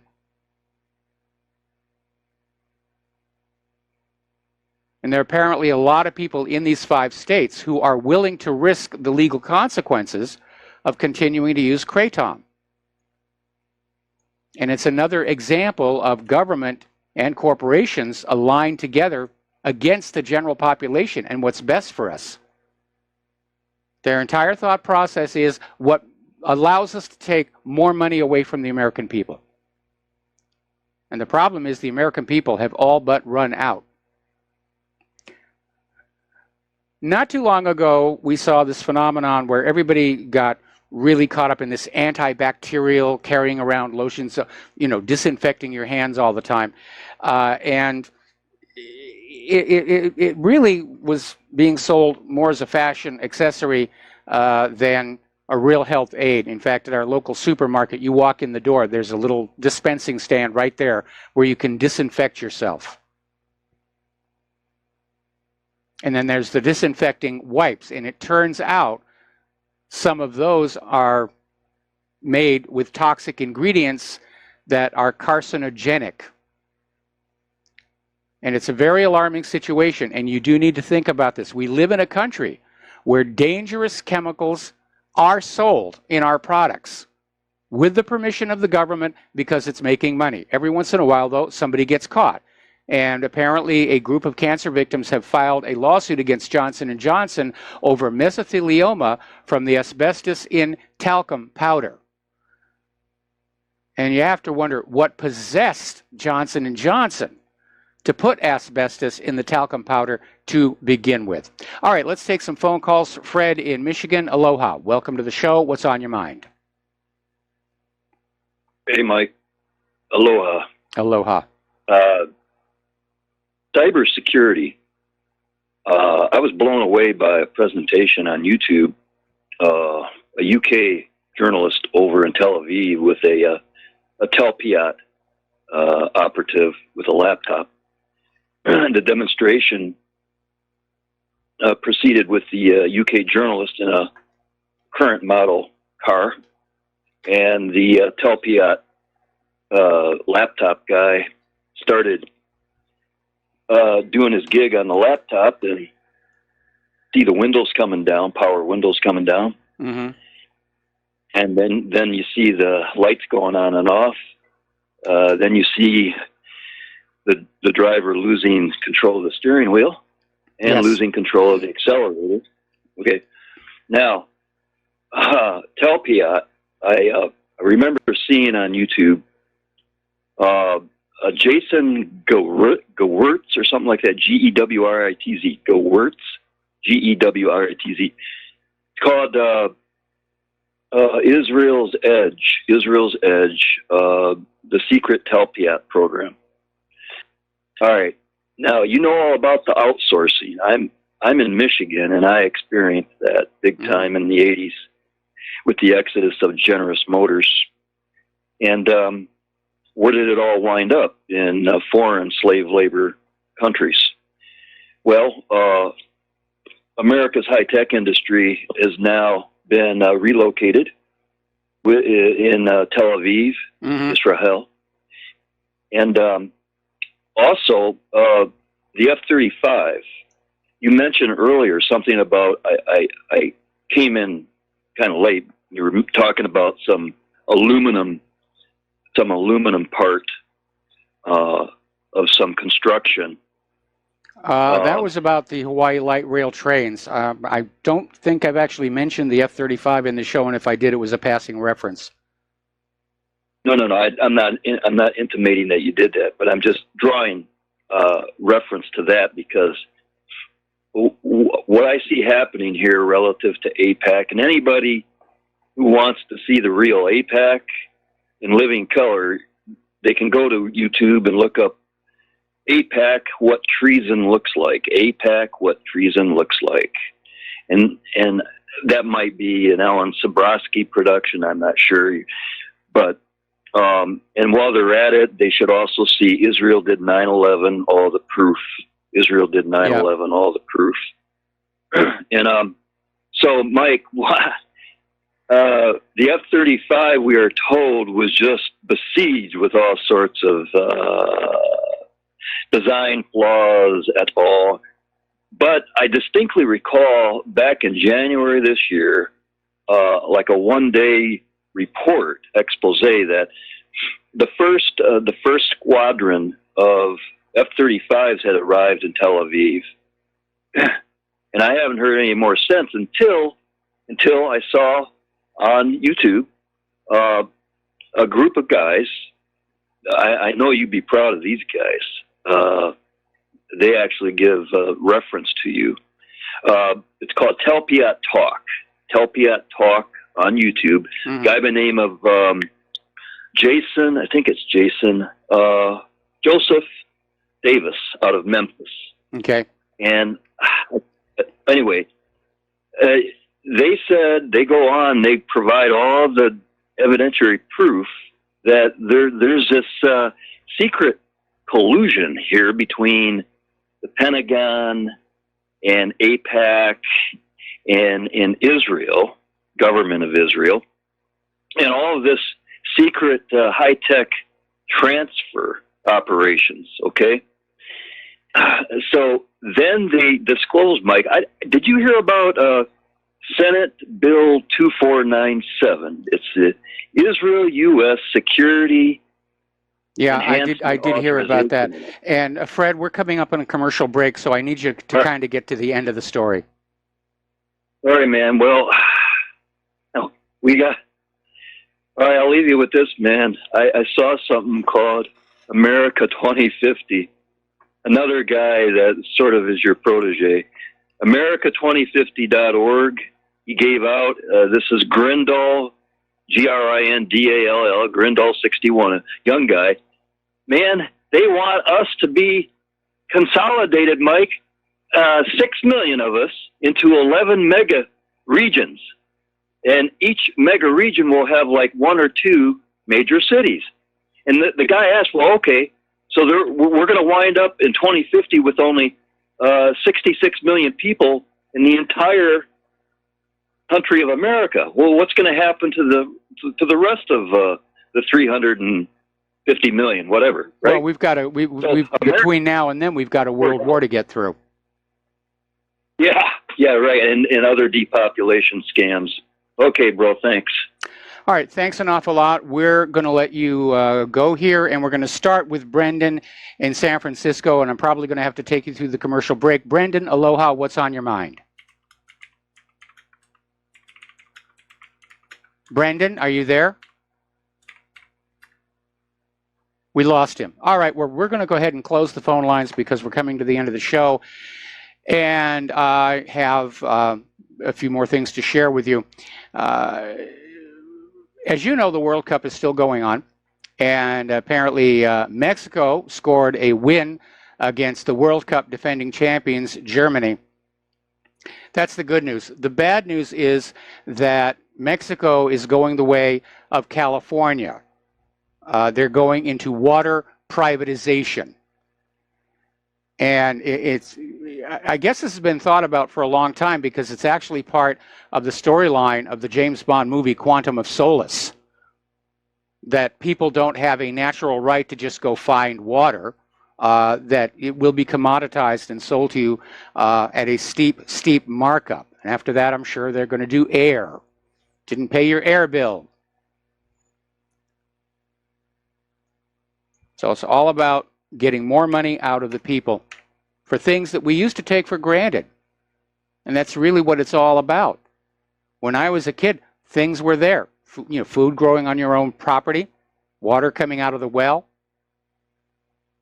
Now it's all owned by corporations. All right, we're going to take another break for commercials, and we'll be right back after these few words. And aloha, America. Welcome back to our show. Last segment of our program today here. And there's an interesting little article that came out from the Daily Mail in Great Britain. And it says, electric Teslas may be no greener than petrol, gasoline, and diesel cars, despite being marketed as the world's most environmentally friendly vehicles. And the story is basically that analysts found the amount of greenhouse gas used in building a Tesla and generating the electricity to charge it was no different to petrol cars. Now, I don't know why they're targeting Teslas. This applies to all electric vehicles. And I do think electric vehicles are the way of the future. And when Claire and I had to buy a replacement for our stolen Honda, we did look at some electric vehicles. We couldn't come close to affording them. But they're absolutely right. That electricity has to come from someplace. And for much of the world, that someplace is usually a petroleum-fired electrical generating station, which is what we have here on the island of Hawaii. We used to have a geothermal plant on the Big Island, but that sort of went away. The whole technological paradigm, if you will, is incomplete until electricity can be generated cleanly and safely. Now, we're hearing some interesting news on the forefront of hot fusion research, but it's still a little bit off,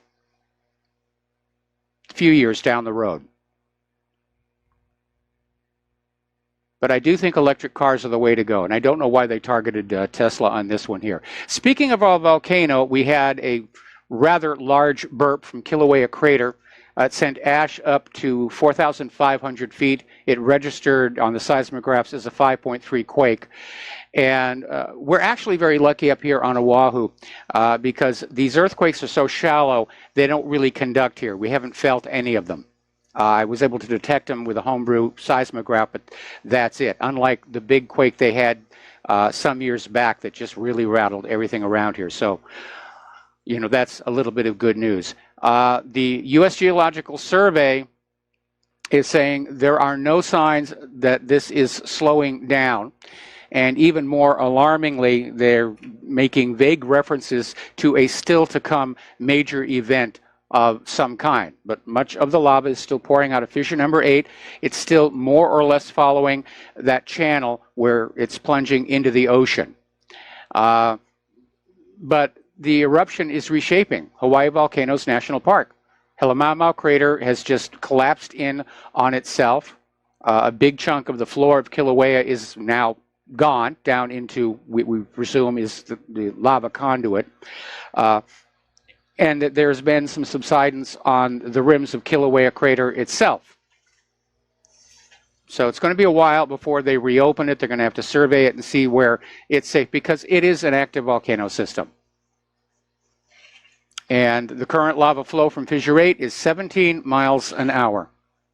So you can't outrun it. Best to just not be there in the first place. All right, that's the music. Time for me to get on out of here. I got to do the Jim Goddard show up in Vancouver. Stay tuned for John Stadmiller. I'm sure he's got lots of interesting things to share with you. Please take what you learn here, share it with everybody that you know. Talk to them in person. Let's bring back the art of conversation. Use email. Don't bother with Facebook and Google and the rest of it. Twitter, I meant. They're all being filtered. So we'll be back here tomorrow. Aloha, America.